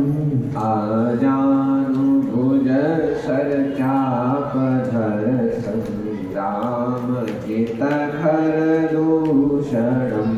आजानुभुज सर चाप धर संग्राम जित खर दूषणम्। इति वदति तुलसीदास शंकर शेष मुनि मनरंजन। इति वदति तुलसीदास शंकर मुनि मनरंजन। मम हृदय गंज निवास करु कामादि फल दल गंजन। मम हृदय गंज निवास करु कामादि फल दल गंजनम। कामादि फल दल गंजनम। प्रेम से बोलिए चारों भैयाओं की। अब महाराज अथातश्रूयतां राजन मनसा सोमस्य पावनः। सुखदेव जी महाराज ने कहा कि परीक्षित और तुमने चंद्रवंश की कथा तो श्रवण करी है, सूर्यवंश की तो श्रवण कर ली है, परंतु अब चंद्रवंश की कथा भी विस्तार से श्रवण करो। श्रीमन नारायण प्रभु के नाग कमल से ब्रह्मा जी, ब्रह्मा की बेटा है अत्रि, अत्रि की बेटा चंद्रमा, जिन्हीं से ही चंद्रवंश चला। चंद्रमा के पुत्र हैं बुध, बुध के पूर्णवा, और इन्हीं का दूसरा नाम ऐल था। पुनर्नवा का महाराज विवाह उर्वशी नामक अप्सरा से हुआ, जिनके फलस्वरूप इन्हें 6 पुत्र हुए, आयु, श्रुतायु, सत्यायु, रय, जय और विजय। जिनमें से महाराज जो सबसे पहले पुत्र थे, जिनका नाम था आयु, ये बड़े ही प्रतापी राजा थे और इनके ही फलस्वरूप महाराज बड़े बड़े दिव्य ग्रंथों की भी रचना हुई। उनमें से जो बड़े पुत्र थे, जिनका नाम था रय, वो तो महाराज सन्यासी हो गए। दूसरे बेटे के 2 विवाह हुए। पहला विवाह शुक्राचार्य जी की पुत्री देवी शर्मिष्ठा जी से हुआ और दूसरा विवाह वृषपर्वा जी की, पहला विवाह शुक्राचार्य जी की पुत्री देवयानी और दूसरा विवाह वृषपर्वा जी की पुत्री शर्मिष्ठा जी के साथ में संपन्न, जिसके फलस्वरूप महाराज इनके भी 6 पुत्र हुए, यति, ययाति, यदु, ध्रुवतो, रदो, अनु और पुरु। इनमें से महाराज जो सबसे छोटा पुत्र था पुरु, वो पिता का अनन्य पुत्र था। शुक्राचार्य जी को जब यह पता चला कि हमारे दामाद जी ने पहले हमारी पुत्री से विवाह किया है, एक और विवाह किया है, तब उनको बुढ़ापे का श्राप दे दिया, जाओ तुम्हें बुढ़ापा आ जाएगा। पर महाराज जो सबसे छोटे पुत्र पुरु ने उनको देखा, तब पिताजी की वृद्धावस्था स्वयं धारण कर ली और अपनी जो नवयौवनता थी वो उनको धारण करा दी। ऐसा दिव्य आनंद मुक्त हुआ। बोलो राधे राधे। राधे राधे। पिता प्रसन्न हुए और कह दिया, जाओ महाराज के छोटे पुत्र को आशीर्वाद दिया कि आज से महाराज तुम्हारे ही वंश में, तुम्हारे वंश में महाराज जितने भी जो होगा वही राजा बनेगा। और पुत्रों को श्राप दे दिया कि तुम्हारे वंश में कोई राजा ही नहीं बचेगा। सुखदेव जी महाराज कहते, परीक्षित, पूर्ववंश में ही राजा दुष्यंत का जन्म हुआ और इनके ही बड़े प्रतापी पुत्र भरत थे, जो बचपन से ही सिंहों से क्रीड़ा करते थे। इन्हीं के प्रताप में वंश में आगे चल करके महाराज राजा रंतिदेव हुए, जिन्होंने सूखा पड़ जाने पर अपना जो सर्वस्व था वो लुटा दिया था। जो भी खजाना माल पैसा था वो सब लुटा करके अपनी प्रजा को प्रसन्न कराया और स्वयं 49 दिन भूखे रहे थे। और पूर्ववंश में ही परीक्षित तुम्हारा भी जन्म हुआ है। तुम पूर्ववंशी और जो गुरु महाराज के सब बड़े भाई थे, जिनके नाम था यदु, इनसे ही यदुवंश चला है। और यदुवंश में बड़े बड़े प्रतापी राजा हुए, अजमेर, देवमेर, सूरसेन प्रभृति आदि बड़े बड़े प्रतापी राजा हुए। महाराज सूरसेन के पुत्र हुए आनंद भी, जिनका ही नाम वसुदेव जी था। वसुदेव जी महाराज की 7 पत्नियां थी और उनमें जो 7वीं पत्नी थी माता देवकी, उनकी 8 संतानें थी। कि कथितो विस्तारो भवता सोम सूर्ययो राजां जो भयवंश्यानां चरितं परमाद्भुतं यदोष्य धर्मशीलस्य नितरा मुनिसत्तमा तत्रांशेनावतीर्णस्य विष्णोर्वीर्यं संशिवः।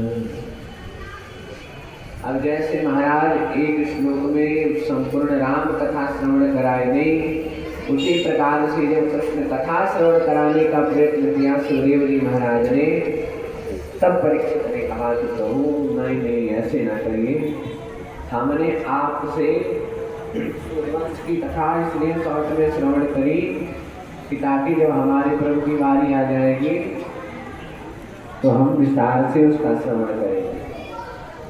परंतु प्रभु जब उनकी अब हमारे प्रभु की बारी आई तब आप जल्दी जल्दी कर रहे हैं। अब देखो ना महाराज, जब हमारे प्रभु की इतनी देर मैया बैठी रही और जब हमारे प्रभु की कथा आ गई तो अरे महाराज बहुत विशेष काम आया है, भागवत जी को प्रणाम किया, उठ के चल गए। बोलो राधे राधे। तो प्रभु ऐसा न करिए, इसीलिए हम इतने उनके ही चरितामृत के लिए हम इतने उतावले बैठे हुए हैं, इसलिए विस्तार से श्रवण कराएंगे प्रभु। और भूख प्यास की चिंता ना करना बिल्कुल भी, क्योंकि पिबंतम फलमुखाम भोजन अच्युतम हरि कथामृतम। प्रभु आपके उदाहरण से जो मैं अमृत पान कर रहा हूँ, इस अमृत का पान करने के बाद में वो प्यास कुछ लगनी नहीं रही है, इसलिए निरंतर आप पान कराते हैं। सुखदेव जी महाराज कृष्णदेव का परीक्षित, अब सावधान से सुनिए, 2 मिनट बात करना बंद कर दीजिए, कथा सुन लीजिए, फिर आप स्थान को प्रस्थान करना। सुखदेव जी महाराज ने कहा कि परीक्षित, जो धरती मैया पर कंस जैसे पापियों की तादाद जब बढ़ने लगी और जब भूदेवी जब ज्यादा तब गाय का स्वरूप बना करके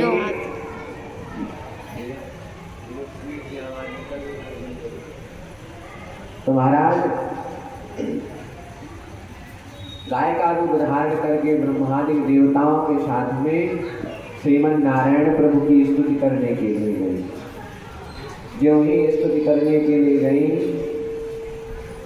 राम राम राम, जो ही महाराज स्तुति करने के लिए गई तो प्रभु ने अपनी दिव्य वाणी ब्रह्मा जी के हृदय में प्रकट कर दी और वो ब्रह्मा जी ने सबको बता दिया कि भैया भैया सुनो कि वसुदेव गृहे साक्षात भगवान पुरुष प्रयाग जनिष्यन्ते तत्प्रियार्थं संभवन्तो सुरस्त्रियाः। कि महाराज जल्द ही वसुदेव जी के यहाँ हमारे प्रभु का प्राकट्य होने वाला है, हमारे प्रभु आने वाले हैं। और हमारे प्रभु अकेले नहीं आ रहे, कैसे आ रहे हैं तो कहते हैं जनिष्यन्ते तत्प्रियार्थं, उनके प्राण भी आज उनकी राधा रानी भी उनके साथ में आ रही है, इसलिए तुम लोग वहाँ अकेले ना पहुँच जाना।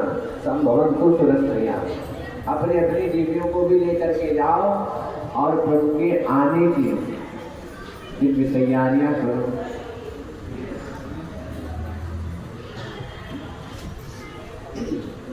तो महाराज तुम लोग जल्दी से पहुंचो और पहुंच करके प्रभु के स्वागत की तैयारियां करो। अब तो मथुरा भगवान यत्र नित्यम संगीतम हरि। अब तो महाराज जैसे ही सुना सबने तो अत्र तत्र मथुरा नगरी में देवताओं के जन्म होने लग गए। मोक्षदायिनी पूरी मथुरा है और यहाँ के जो राजा श्री हैं उनका नाम है महाराज उग्रसेन। पर दुर्भाग्य से पुत्र हो गया जिसका नाम था कंस, और कंस का अर्थ होता है कसी हिंसायाम इति कंसा, जिसकी रुचि मारने काटने में ही ज्यादा हो, उसी का नाम है कंस। अब तो कंस ने महाराज बड़ी समस्त सीमाओं को बांधा और एक बार क्या किया कि पिताजी को उठा करके सिंहासन से बंदी गृह में डाल दिया था। प्रभु आप बैठे रहते हो, बूढ़े हो चुके हो और बढ़िया से जो है कि राज्य रोजगार नहीं पाते हो, अब इस स्थान को हमें दीजिए, हम संभालेंगे। अब महाराज जब प्रजा ने उसका यह स्वरूप देखा तब प्रजा भी हैरान रहेगी कि अरे प्रभु जो अपने पिता का न हो सका तो हमारा कैसा होगा। मानिया जब खाना पूंजी ज्यादा बढ़ने लगी, जब टिप्पणी ज्यादा होने लगी, तब कंस ने विचार किया कि हमें लग रहा है हमें कोई धार्मिक कार्य करना चाहिए, और उस कार्य में न समस्त मथुरा नगरी को सजवा दिया जाए, शायद प्रसन्न हो जाए तो आनंद ही आ जाए। बोले ठीक है प्रभु तो करो। तो क्या किया कि कंस की नजर अपने देवक चाचा की पुत्री देवकी पर गई। उसने विचार किया कि महाराज जो हमारी चचेरी बहन है वो बड़ी हो चुकी है, तो क्यों ना इसका विवाह ही कर दिया जाए। तो दिव्य एक सुयोग्य वर को ढूंढा और वसुदेव जी के साथ में इनका विवाह संपन्न कर दिया। जो वही महाराज विवाह हो रहा था और विदाई का समय आया तो इतना फूट फूट करके रोया और रथ के सारथी को उतार करके कहा प्रभु हम अपनी बहन की विदाई देख ना पाएंगे, इसलिए हम स्वयं ही इन्हें छोड़ने के लिए जाएंगे, विदा करने हम स्वयं ही जाएंगे। बोलो राधे राधे। भगवान ने जब इसका यह स्वरूप देखा तो विचार किया, प्रभु यदि यह ऐसे ही मगरमच्छ के आंसू बहाता रहा और यदि भगवान यदि देवकी मैया इसके चक्र को ना समझ पाई तो जो देवकी नंदन है वो इनका वध कैसे करेंगे। तुरंत देवताओं ने आकाशवाणी कर दी कि अरे अज्ञानी कंस अष्ट्यास्तामष्टमो गर्भो हंतायाम महर्षि बना। महाराज जिस बहन को लेकर के तो इतना उतावला हो रहा है, रो रहा है, इसी का 8वां लाल तेरा बनेगा काम। सुनते ही महाराज कंस की आंखें हो गई लाल। वह भगनी को उठा करके केस पकड़ करके रथ से नीचे पटक दिया और म्यान से तलवार निकाली थी। भगनी हंतुमार खड़ग पानी प्रतीक रही। सारी प्रजा का महाराज स्वरूप बिगड़ गया। अरे महाराज अभी तो बड़ा उदार चित्त वाला हो रहा था, इतने में अपनी बहन को मारने लग गया। जो ही मारने का प्रयास किया तो वसुदेव जी महाराज ने हाथ में पकड़ लिया। अर्थात प्रभु ये आप क्या कर रहे हो कि एका सवानुजा बाला कृपया पुत्र को पमा अंतुम नाजसि कल्याणी विमान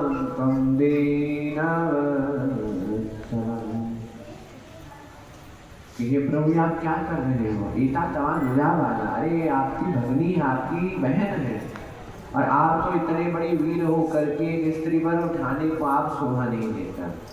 इसलिए प्रभु ऐसा ना करिए। और जो खतरा है वो इनके पुत्र से है, इनसे थोड़ी ना है। और मैं आपको वचन देता हूँ महाराज कि जितने भी है मेरे पुत्र होंगे वह सब ला करके मैं तुम्हें सौंप दूंगा।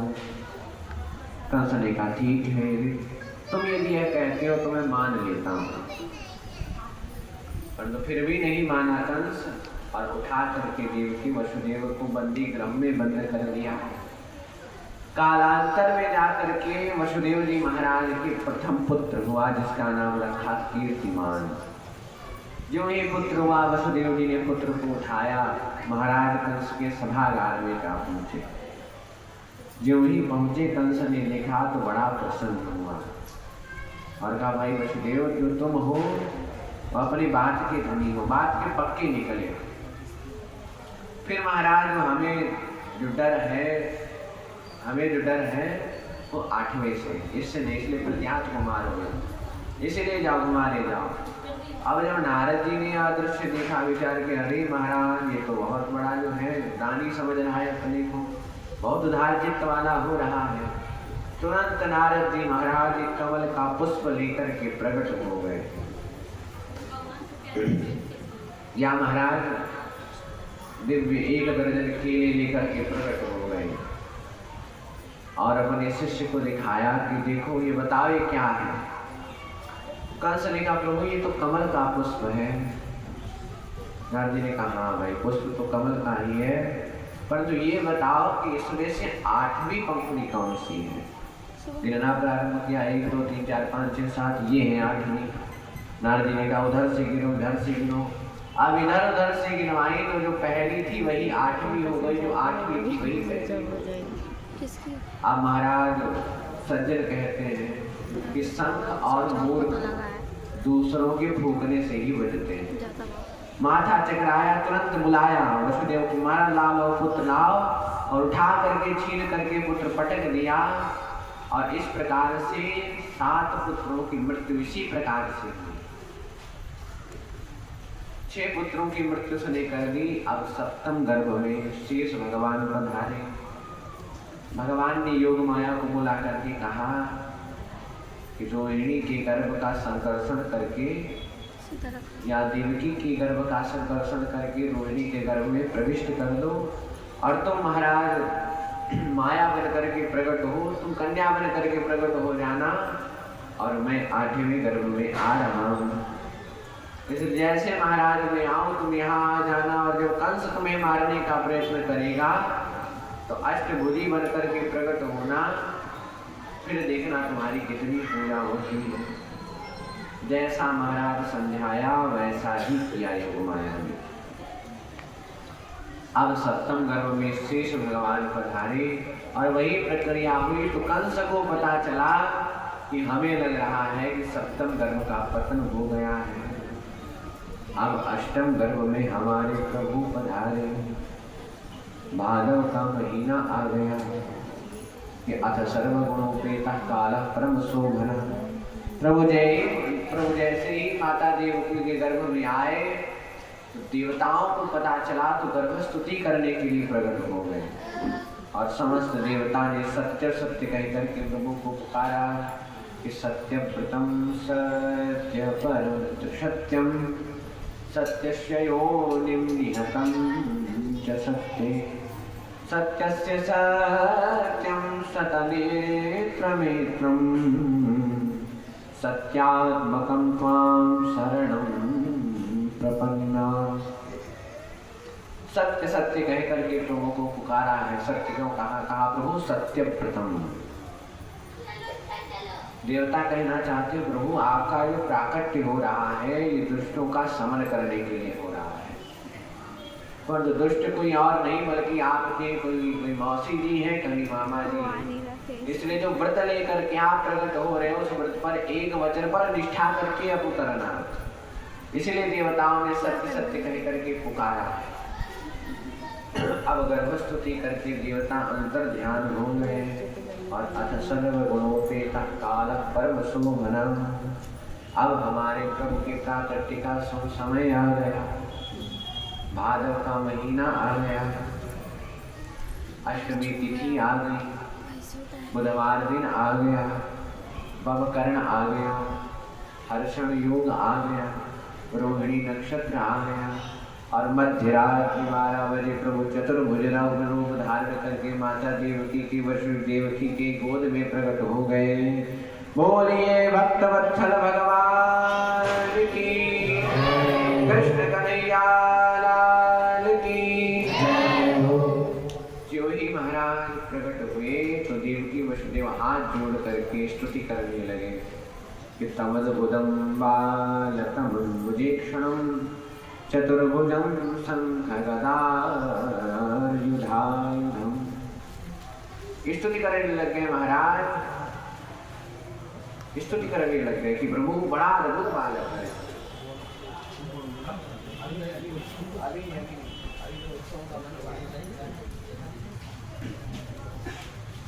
तो महाराज बड़ा दिव्य अद्भुत बालक है। अद्भुत बालक क्यों है महाराज? क्योंकि बालक तो 2 हाथ वाले होते हैं, हमने 4 हाथ वाला अपने जीवन में पहली बार देखा। स्तुति जब करने लग गए तब भगवान ने कहा कि देखिए माता पिता, हम स्तुति करने कर आए नहीं आए, हम इतना बताने आए हैं कि जब आप बालक के रूप में है जावे तब हमें तुम गोकुल छोड़िए, वहाँ पे बालिका भई है, वहाँ को उठा लियो बस। अब तो महाराज इतना कह करके प्रभु नन्हे से बालक के रूप में माता देवकी के वसुदेव में खेलने लग गए, गोदी में खेलने लग गए महाराज। वसुदेव जी महाराज ने देर ना लगाई, लाला को उठाया, सूप में लिटाया और जैसे प्रभु को उठा करके अपने सिर पर विराजमान किया तो हथकड़ी बेड़ी सब खुल गई, सारे किवाड़ खुलते चले गए और जो पहरेदार थे वो सोते रह गए। इसका मतलब क्या हुआ महाराज कि जीव का जो ही ब्रह्म से संबंध होता है वह प्रभु से जुड़ता है, उसके लिए जितने भी किवाड़ हैं सफलता के सारे किवाड़ खुलते चले जाते हैं, दुख के किवाड़ सब बंद हो जाते हैं, सब सुखी सुखाने लगता है।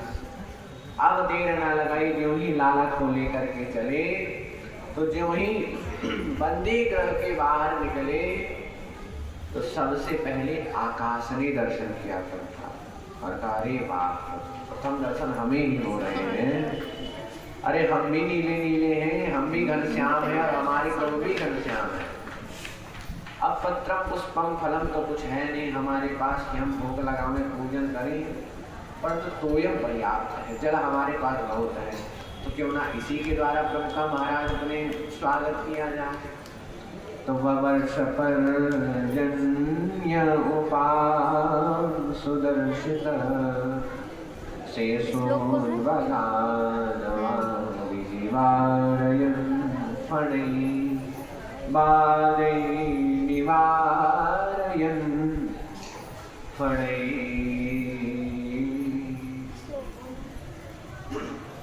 महाराज आकाश ने धीरे धीरे पानी के मंद मंद फुहारे छोड़ना प्रारंभ कर दिया। शेष प्रभु ने जब देखा तो विचार किया, अरे महाराज हमारे प्रभु नन्हे से और इन्हें बारिश की पड़ी हुई है, तो अपने 1000 संतान करके वसुदेव जी के पीछे पीछे चलने लगते। आगे बढ़े तो यमुना मैया ने दर्शन किया। यमुना मैया ने संकल्प किया तुरंत कि प्रथम बार हमारे प्रभु पधार रहे हैं, बिना चरण प्रक्षालन के तो बढ़ने नहीं होगी। आ गई यमुना में बाढ़। महाराज बाढ़ बढ़ते बढ़ते वसुदेव जी के गले तक कंठ तक पहुंच गई। प्रभु ने विचार किया, इन्हें चरण धोने को पड़ा है, हमारे पिता श्री डूबे जा रहे। तुरंत प्रभु ने सूप से अपना एक चरण श्री चरण नीचे लटका दिया और जो ही चरणों का प्रक्षालन किया, तुरंत घुटनों के बराबर हो गई यमुना मैया। अब महाराज आगे बढ़े, गोकुल में गए, लाला को सुलाया, लाली को उठाया। ज्यों ही आए और ज्यों ही महाराज पुनः बंदी गृह में आए तो हथकड़ी बेड़ी सब लग गई। और लगने के बाद में महाराज जो लाली ने रोना प्रारंभ किया कि मामा लाठी बंदूक लेकर के आ गए। अब महाराज यहाँ पर एक बात विचारणीय है कि प्रभु जब प्रकट हुए तो रोए क्यों? ऐसे तो रोना चाहिए था, जब नन्हा बालक होता है तो रोता बहुत रोता है, प्रभु क्यों नहीं रोए? और रमावतार में तो बहुत रो रहे थे। सुन वचन सुजाना रोदन खाना जय बालक सुर भूपाल। क्योंकि महाराज रमावतार में इसलिए रो रहे थे क्योंकि जब रो रहे थे तो दास दासियां मंगल गीत गाती हुई आई थी, और जो अब रो देंगे तो मामा लाठी बंदूक लेकर के आ जाएंगे। इसलिए अपना साइलेंट मोड ऑन किया, कहा अभी रहने दो, अभी यहाँ नहीं रोएंगे, वहां रोएंगे। अब लाली ने महाराज आए तो रोना प्रारंभ किया। जो रोना प्रारंभ किया, मामा लाठी बंदूक लेकर के आए तो देखा कि अरे तो पुत्र नहीं पुत्री है, पर तो काल होता है, किसी भी रूप में आ सकता है। लाली को उठाया, चरण पकड़ करके ज्यों ही घुमा करके पटकना चाहा तो हाथ छुड़ा करके महाराज अष्टभुजी बन करके प्रकट हो गई और कहा, किम हतया मंदा जाता खल कांत कृत। अरे दुष्ट तू क्या मुझे मारेगा? तुझे मारने वाला तो प्रकट हो चुका है, तुझे मारने वाला प्रकट हो चुका है। जो व्यक्ति रोज भी खाया, तुझे मारने वाला तो प्रकट हो चुका है। अब तो महाराज कंस ने कहा, बस देवी जी एड्रेस बता दो, हम अभी वहीं पर पहुंच जाएंगे।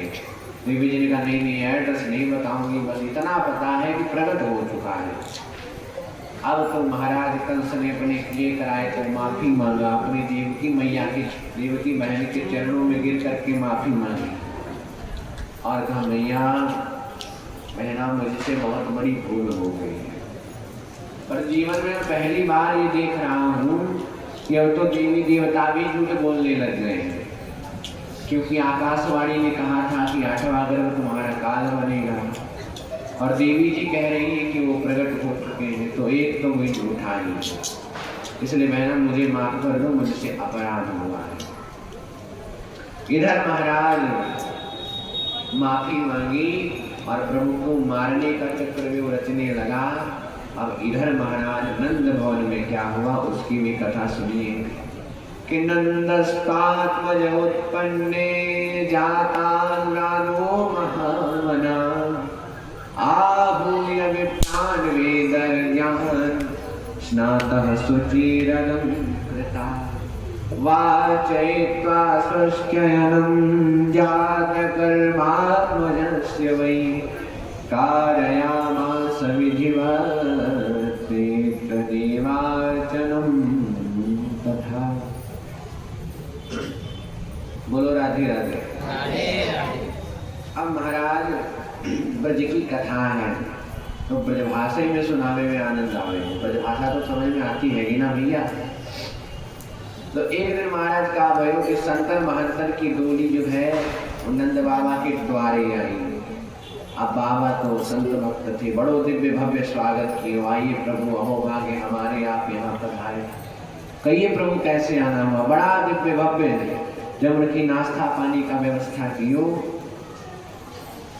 तब संत प्रसन्न हुए और प्रसन्न लेकर के कहो कि बाबा तेने हमारी बहुत सेवा करी है, या लिए जा पुत्रवान भव, थारे एक पुत्र है जावे। बाबा ने कहा प्रभु जब हम 90 साल के डोकरा है गए तब आप कह रहे हो कि पुत्रवान भव, अरे वो कहाँ से हम पुत्रवान है जाएंगे। संत ने कहा बाबा क्या आपके अबाले तक पुत्र नाय भयो। बाबा ने कहा प्रभु अबे तो भयो ना है, आगे की पतो ना है, अबे तक नाय भयो आगे की कुछ पतो ना है।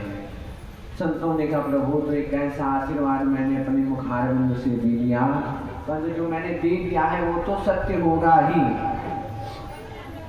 नंद बाबा ने कहा प्रभु यदि आपकी बात सत्य हो जावे ना तो रोज भंडारा होगा, आपकी कृपा से बहुत गईयां 9 लाख गई है महाराज, इतना महाराज आपका भंडारा करेंगे कि जितने देश संसार में जितने संत होंगे वो सब प्रसन्न हो जाएंगे। अब महाराज संतों का आशीर्वाद सत्य हुआ और मैया यशोदा जो थी वो गर्भवती हो गई। बाबा को जब पता चला तो संत भंडारे प्रारंभ हो गए, पर आज महाराज आज रात्रि को किसी को नहीं पता चला कि क्या हुआ, कौन आया, किसको लिटाया, कौन ले गया। रात्रि में जो सुनिंदा मैया की नेत्र खुली तब उन्होंने झकोरे से झाँक करके देखो कि भैया भाभी जी आज अभी तक ना उठी है, क्या बात है, कहाँ है गयो है, अंदर देखो तो जो ही झाँक करके देखो तो क्या देखो कि एक नील कमल जैसा नन्हा सा बालक माता यशोदा के बगल में देखा हुआ है। अब तो महाराज देखते ही प्रसन्न हो गए। सुनीता मैया जय जयकार करने लगी कि भैया है गो लाला है गो। सारी वाला तौर पर एक आप जो भैया सुनिंदा मैया ने कहना है महाराज कछू ना गए चप रहो। वालन ने कही भैया जब कछू ना मैया भयो तो काहे आते इतनी तेज चिल्ला रही हो, कहाँ बात है गई है। सुनिंदा मैया ने कहा कि पहले ये बताओ कि नंद बाबा कहाँ। उन्होंने कहा महाराज नंद बाबा तो बधाई पर बैठे बैठे माला सटकाए रहे हैं। सुनिंदा मैया दौड़ी गई और जा करके कहा देखी कि नंद बाबा तो माला कर रहे हैं और मंत्र कौन सा है, सारे मंत्र भुला गए कि अबे तो भयो ना है, आगे की पतो ना है, अबे तो भयो ना, अबे तो महाराज भयो ना है, आगे कुछ पतो ना है, काफी हो जाए। जब ही सुनिंदा मैया पहुंची और कहा भैया तो प्रसन्नता से घूम गए, कहाँ बहना बता मुझे का भयो है। सुनिंदा मैया ने कहा नहीं भैया ऐसे नहीं बताऊंगी, पहले ये बताओ कि हमारो गिफ्ट कहाँ है। तो की चाबी निकाल करके पकड़ाई दी कि महाराज बहुत बड़ा क्रेडिट कार्ड है, उसमें बहुत बैलेंस है, जो मन चाह स्विप कर लेना और जो मन चाहो ले लेना। अब तो प्रसन्न है गई और कान में बतायो कि भैया थारे यहाँ लाला भयो है। बोल भगवत्सल भगवान की जय, लाला की जय। अब तो महाराज नंद बाबा ने तुरंत बुलायो नाई और ब्रज में लगाए दे दुहाई। जो ही लगी दुहाई गोपियां 84 गज के लहंगा धारण करके बधाई देने के लिए आई। अब सुनिंदा मैया ने बजाई कांसे की थाली और हम सब लोग मिलकर के बजाते हैं ताली।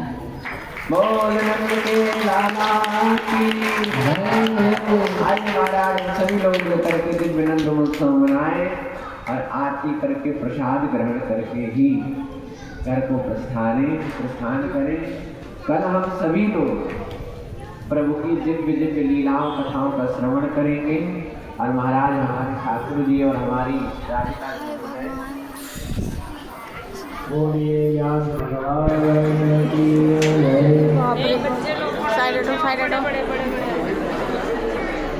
साइड